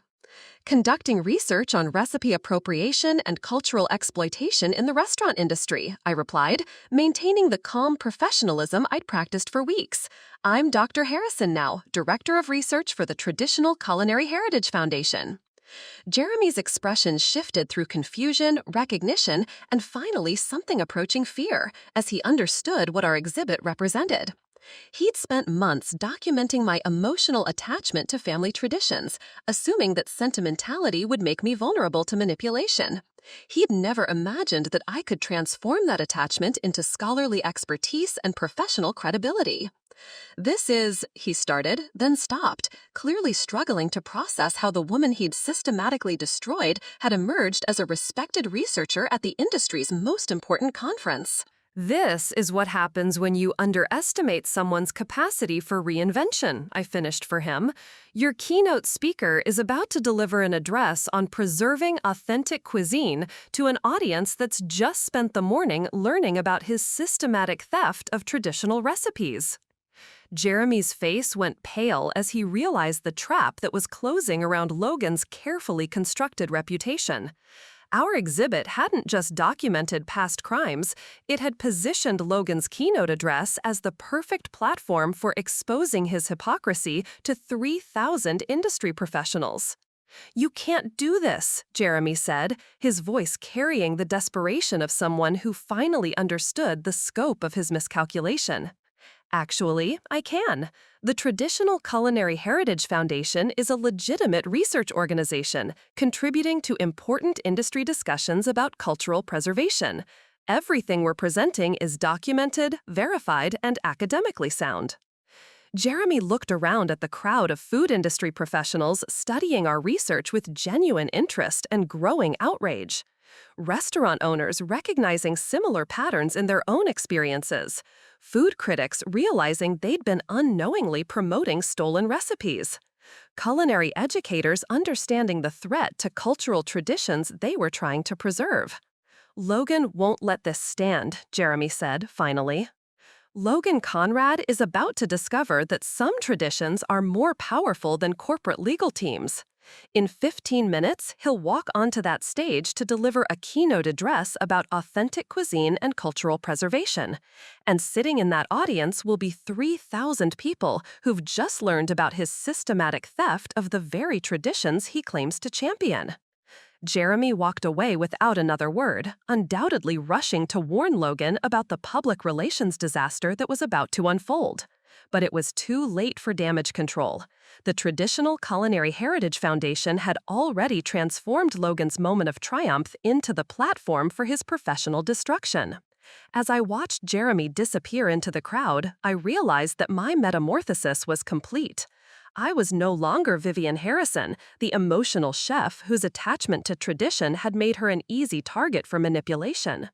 I was Dr. Vivian Harrison, a respected researcher who'd turned personal devastation into professional expertise, individual grief into collective action, and private betrayal into public justice.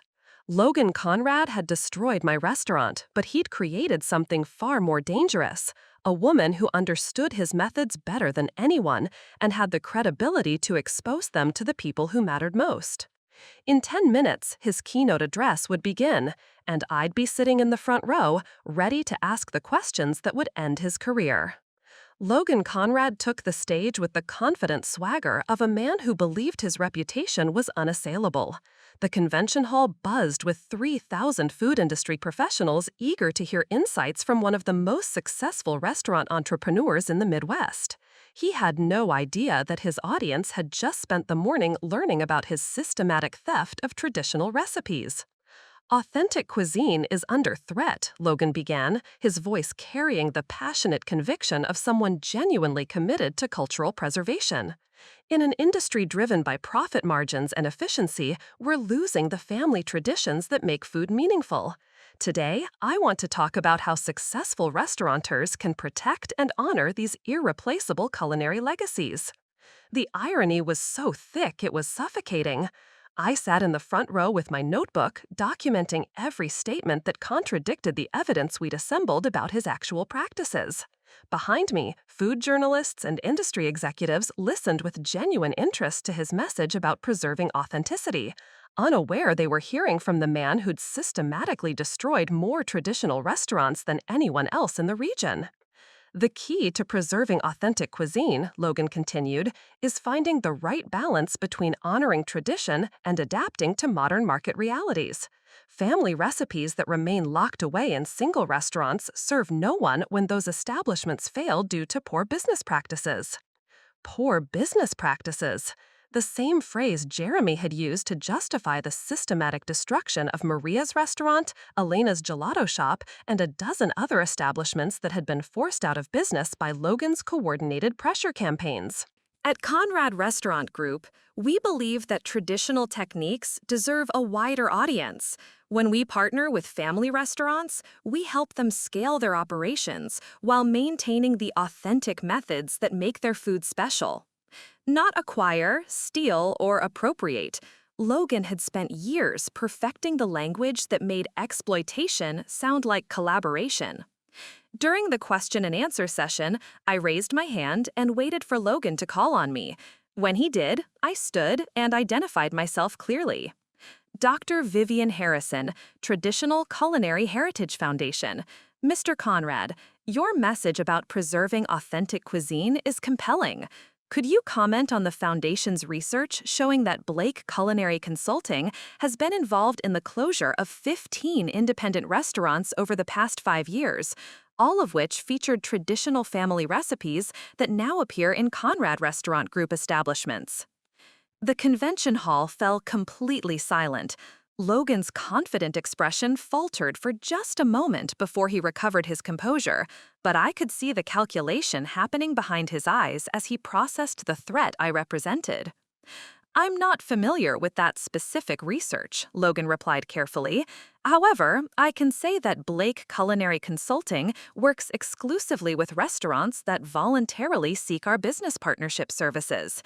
Any resemblance between traditional techniques and our menu offerings reflects our commitment to authentic preparation methods rather than any form of appropriation." Voluntary partnership services. Even under pressure, Logan maintained the linguistic framework that transformed theft into business consultation. "Dr. Harrison," Logan continued, "could you clarify what methodology your foundation used to determine that restaurant closures were related to our consulting services rather than normal market forces?" It was a smart deflection, challenging my credibility while positioning himself as the reasonable businessman seeking clarification from an academic researcher.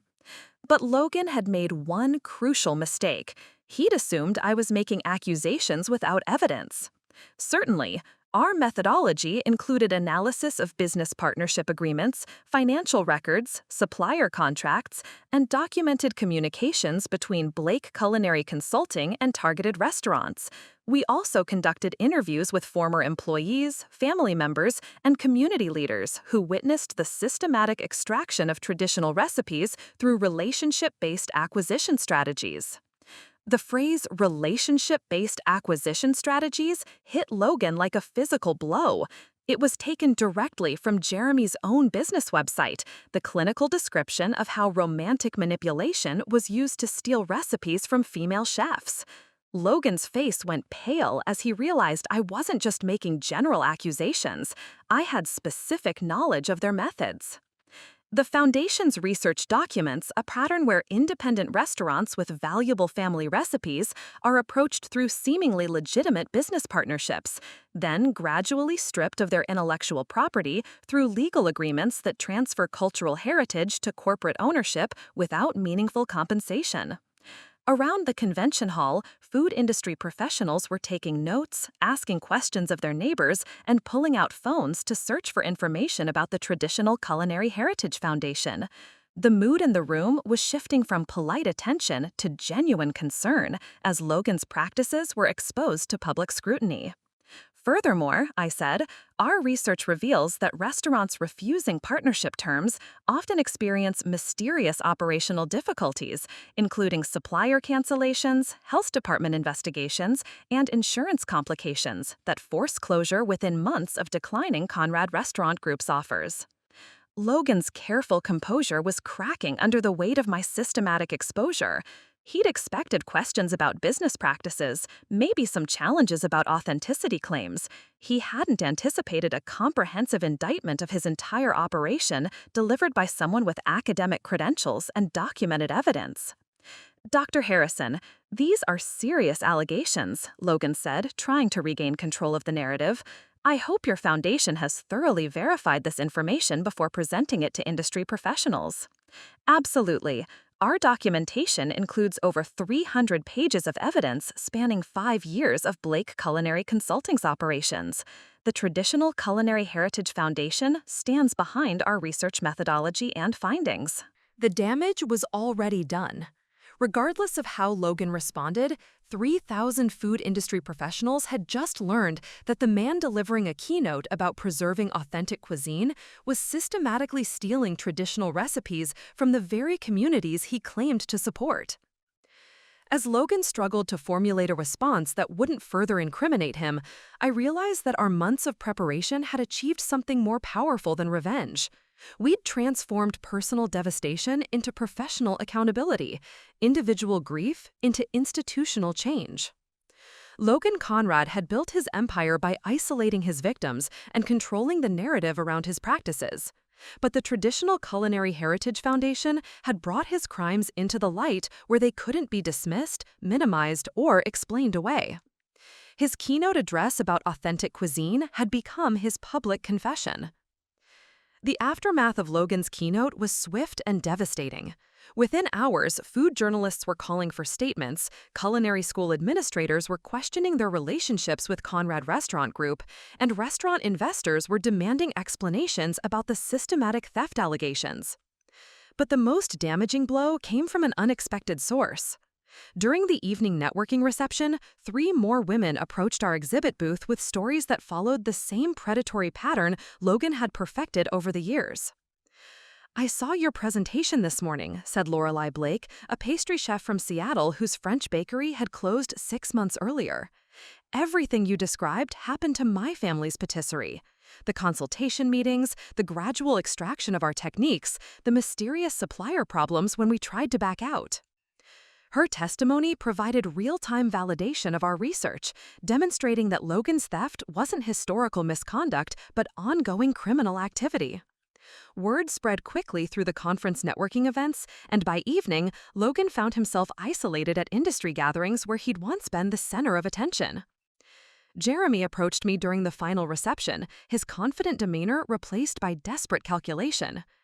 "Vivian, this has gone far enough. Logan is prepared to offer a settlement that would compensate you and the other women for any perceived damages." Perceived damages? Even facing professional ruin, Jeremy couldn't acknowledge that actual crimes had been committed. "The Traditional Culinary Heritage Foundation isn't interested in settlements," I replied. "We're interested in systemic change that protects future victims from the practices you and Logan have perfected." "What do you want?" "Full disclosure of every restaurant Blake Culinary Consulting has targeted, return of stolen recipes to their original creators, and establishment of an industry fund to compensate victims of recipe appropriation." Jeremy's expression showed he understood the scope of what I was demanding, not just acknowledgement of past theft, but complete dismantling of the empire he and Logan had built through systematic exploitation. "That's impossible. It would destroy everything we've worked for." "Everything you've stolen, you mean?" As Jeremy walked away, I realized that our exposure had achieved something more significant than destroying Logan's reputation. We'd created a new framework for understanding recipe appropriation as cultural theft rather than business competition, giving future victims the language and evidence they'd need to fight back effectively. Logan Conrad's empire wasn't just cracking under external pressure, it was collapsing from within as suppliers, partners, and employees began questioning their association with systematic cultural exploitation. The secret ingredient in our revenge hadn't been elaborate planning or devastating evidence. It had been the simple power of women refusing to stay isolated and silent about the crimes committed against them. Logan had built his success by ensuring his victims never connected with each other, never understood the scope of his operations, never had the resources to fight back effectively. Our foundation had changed all of that forever. The breakthrough came 3 days after the conference when Bella Conrad arrived at Maria's community kitchen carrying a box of documents that would seal Logan's fate permanently. Her face was pale but determined as she placed the evidence on our work table. "I can't be part of this anymore," she said. "These are Blake Culinary Consulting's internal files going back 4 years. Every Target restaurant, every stolen recipe, every pressure campaign they orchestrated." The documents were devastating.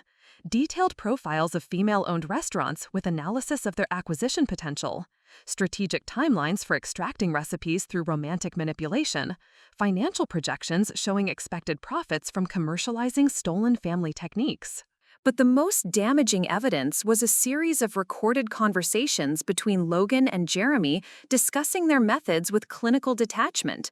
Jeremy's voice describing how emotional attachment to traditional recipes made women vulnerable to relationship-based extraction strategies. Logan explaining how regulatory pressure could force compliance from uncooperative targets. "There's more," Bella continued, pulling out her phone. "I've been recording every planning meeting for the past 6 months. Logan never suspected that his protégé was documenting his criminal conspiracy." She played a recording from 2 weeks ago where Logan discussed their strategy for discrediting our foundation's research. His voice was clear as he described plans to portray us as bitter ex-partners making unfounded accusations, while using his industry connections to minimize media coverage of our allegations. "The Harrison woman thinks she's destroyed me," Logan's recorded voice said. "She has no idea how many journalists and critics depend on our advertising revenue. This story dies in 48 hours." But Logan had miscalculated the power of documented evidence presented by credible sources. Within hours of receiving Bella's recordings, 3 major food publications were preparing investigative pieces about systematic recipe theft in the restaurant industry. The final piece of evidence that would end Logan's career came from an unexpected source. Amanda, my former sous chef, had been quietly gathering information about Jeremy's activities since Harrison's kitchen closed. She'd maintained contact with suppliers, industry colleagues, and restaurant staff who'd witnessed Blake Culinary Consulting's methods firsthand. "Chef Vivian," Amanda said when she called that evening, "I have something you need to see. Remember that health inspector who shut down your restaurant, Inspector Morrison? He's been taking payments from Conrad Restaurant Group for conducting targeted inspections of restaurants that refuse their partnership offers." The corruption went deeper than systematic recipe theft. Logan had been bribing health officials, manipulating insurance companies, and coordinating supplier boycotts to force independent restaurants into accepting his terms. The evidence Amanda had assembled showed a pattern of racketeering that violated federal laws governing interstate commerce. "How did you find this?" I asked. "Inspector Morrison's ex-wife works at the health department. She came forward after seeing your presentation at the conference. She's been documenting the payments for months, waiting for someone with credibility to expose the corruption." We now had everything needed to destroy Logan's empire completely: documented recipe theft, recorded conspiracy conversations, evidence of bribery and regulatory corruption, and testimony from dozens of victims whose restaurants had been systematically destroyed. The traditional Culinary Heritage Foundation's research had evolved from academic documentation into a federal criminal case that would make Logan Conrad face consequences he'd never imagined possible. Jeremy called that night, his voice carrying the desperation of someone who finally understood the scope of their exposure.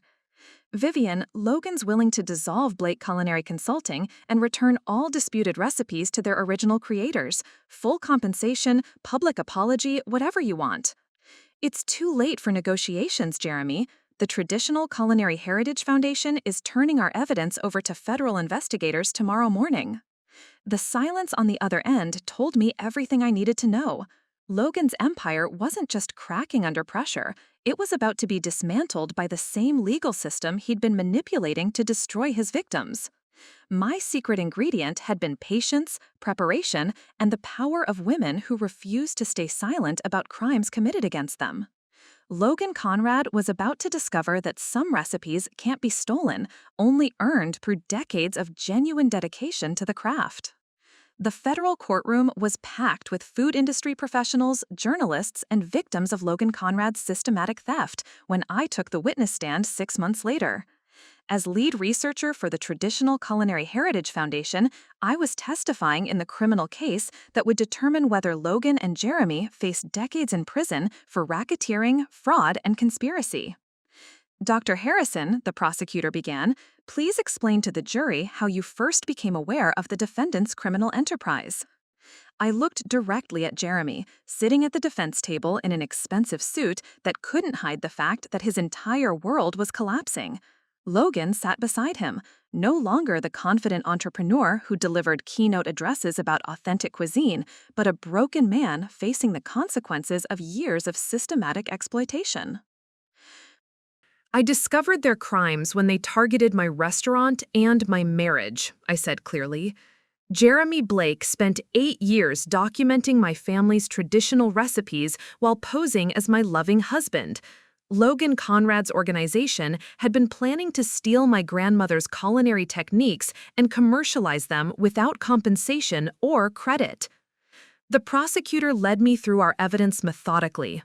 The recorded conversations where Logan and Jeremy discussed targeting female chefs through relationship-based acquisition strategies.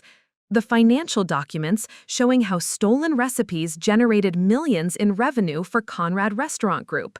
The testimony from dozens of women whose restaurants had been systematically destroyed when they refused to surrender their family's culinary heritage. The defendants didn't just steal recipes, I explained to the jury.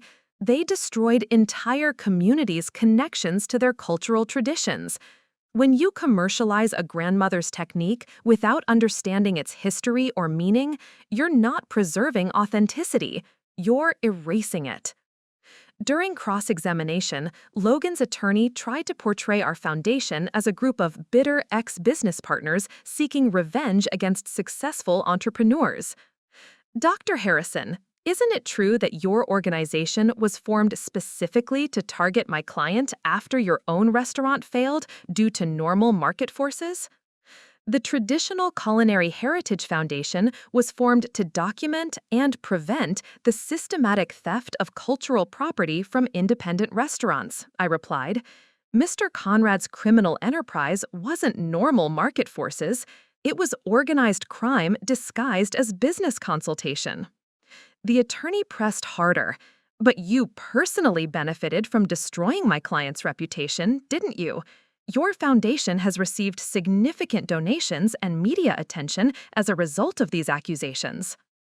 I paused, thinking about everything we'd lost and gained through this ordeal. Harrison's kitchen was gone forever. My marriage to Jeremy had been revealed as an 8-year deception.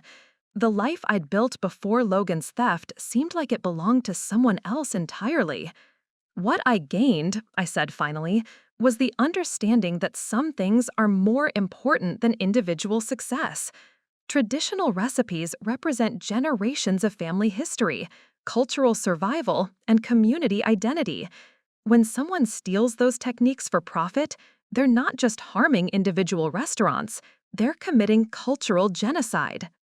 The courtroom fell silent as the weight of that statement settled over the jury. This wasn't just a business dispute or a case of recipe plagiarism. It was a systematic campaign to extract cultural heritage from vulnerable communities and profit from traditions that had sustained families for generations. When the verdict came 3 days later, Logan Conrad was sentenced to 12 years in federal prison for racketeering, conspiracy, and fraud. Jeremy received 8 years for his role in the conspiracy. Blake Culinary Consulting was ordered to pay $47 million in restitution to victims whose restaurants had been destroyed. But the most meaningful victory came from the industry changes our foundation had sparked.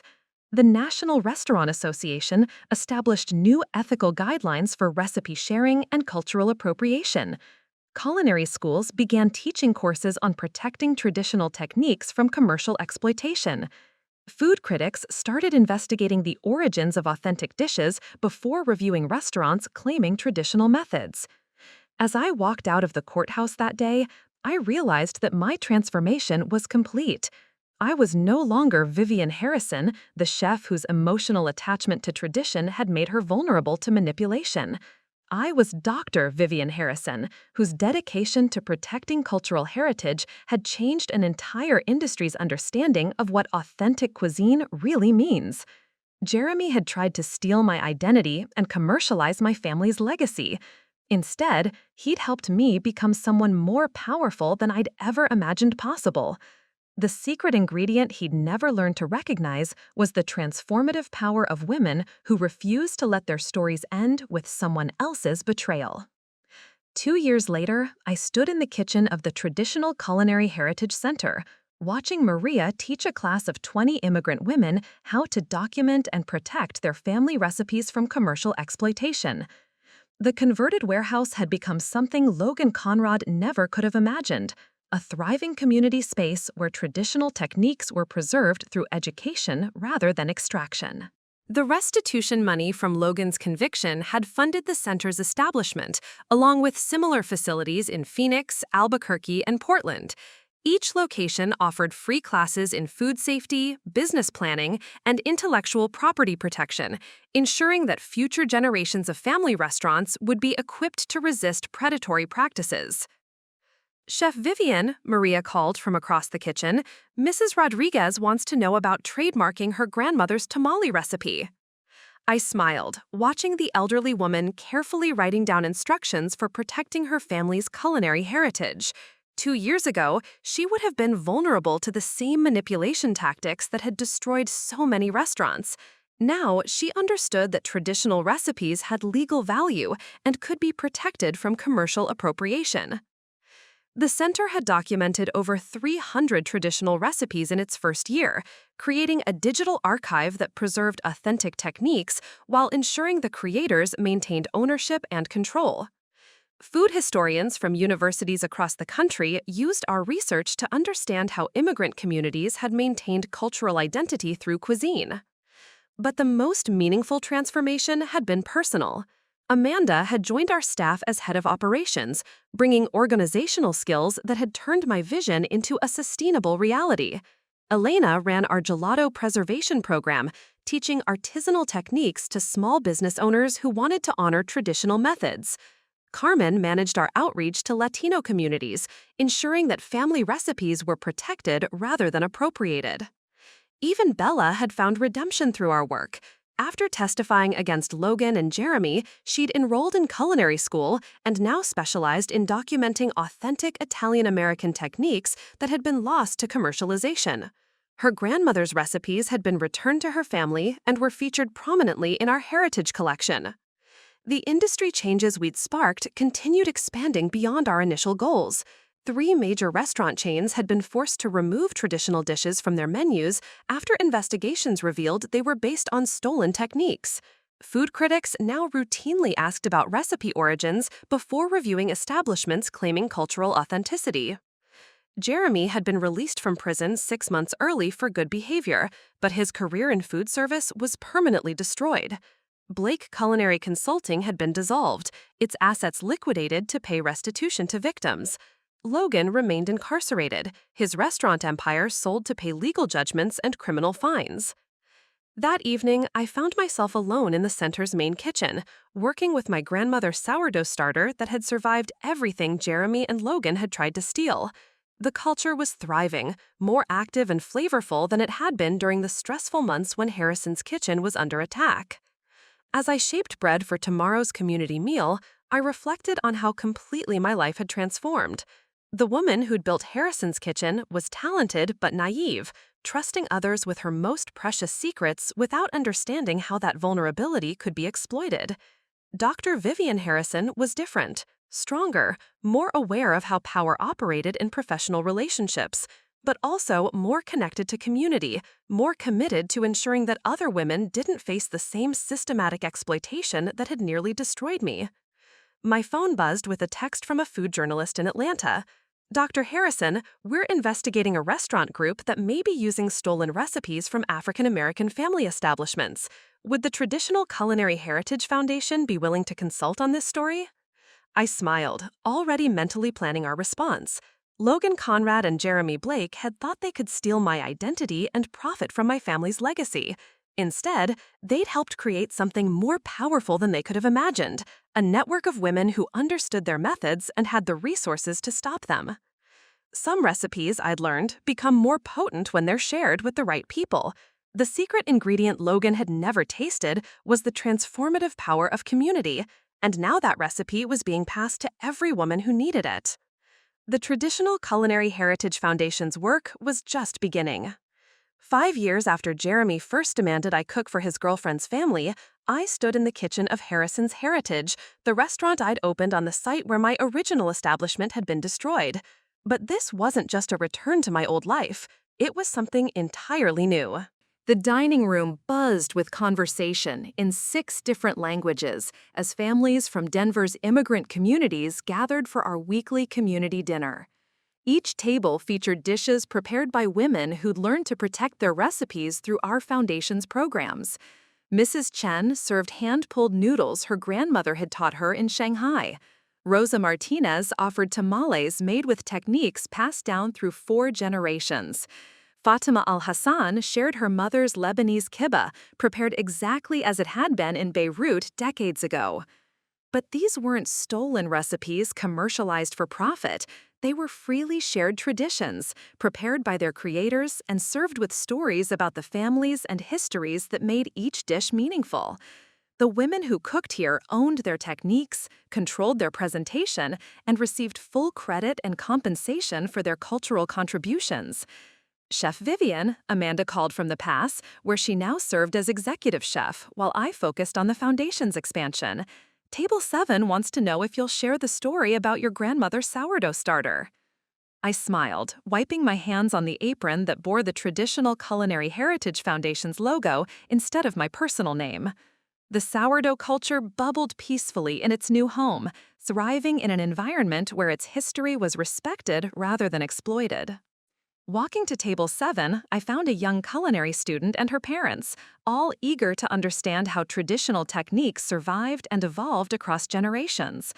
As I told them about my grandmother's journey from Italy to America, about the cultures and communities that had sustained her starter through 70 years of change, I realized how completely my understanding of success had transformed. 5 years ago, I'd measured achievement through restaurant reviews, profit margins, and professional recognition. I'd built Harrison's Kitchen to establish my reputation as a chef worthy of respect and admiration. But Logan and Jeremy Steft had taught me that individual success meant nothing if it wasn't connected to community, purpose, and the protection of something larger than personal ambition. Harrison's heritage operated on different principles. We showcased traditional techniques without appropriating them. We celebrated cultural heritage without commercializing it. We created space for authentic stories to be told by the people who'd lived them rather than the entrepreneurs who wanted to profit from them. The foundation had grown beyond anything I'd imagined when we'd started documenting Logan's crimes. We now operated centers in 12 cities, had documented over 2,000 traditional recipes, and had trained hundreds of women to recognize and resist culinary exploitation. Food historians cited our research in academic papers about cultural preservation. Legal scholars referenced our work in intellectual property cases involving traditional knowledge. But the most meaningful measure of our success came from the women we'd helped protect their culinary heritage. Like Sarah Kim, who'd learned to trademark her grandmother's Korean barbecue techniques before opening her restaurant. Or Isabella Santos, who'd used our legal resources to stop a major food corporation from appropriating her family's salsa recipe. Or the dozens of immigrant women who now understood that their traditional techniques had commercial value and legal protection. As I returned to the kitchen that night, I found a handwritten note from one of our community dinner guests. "Dr. Harrison," it read, "my grandmother's recipes were stolen by a restaurant chain in Phoenix 3 years ago. I thought they were lost forever. After learning about your foundation tonight, I understand that her techniques aren't gone. They live in my hands, my memory, and my family's continuing story. Thank you for teaching me that some things can never really be stolen." I folded the note carefully and placed it in the collection I kept of letters from women whose lives had been touched by our work. Each one reminded me that the real secret ingredient in any meaningful recipe wasn't technique or tradition or even love. It was the understanding that some things become more powerful when they're shared with people who truly comprehend their value. Jeremy had tried to steal my identity and commercialize my family's legacy. Logan had attempted to destroy my restaurant and appropriate my cultural heritage. Instead, they'd helped me discover that the most satisfying revenge was building something so meaningful that their crimes became irrelevant. Harrison's heritage served its last customers of the evening as I cleaned my grandmother's sourdough starter and prepared it for another night of peaceful fermentation. Tomorrow, I'd use it to make bread for women who were learning to protect their own family traditions from those who would exploit them. The secret ingredient they'd never understood was that some recipes improve with age, become stronger under pressure, and transform even the most devastating betrayal into nourishment for others who need hope. My story wasn't about revenge anymore. It was about renewal, community, and the power of women who refuse to let their heritage be stolen without fighting back. And that recipe, I knew, would feed generations of families who deserved to own their own stories. Up next, you've got 2 more standout stories right on your screen. If this one hit the mark, you won't want to pass these up. Just click and check them out. And don't forget to subscribe and turn on the notification bell so you don't miss any upload from us.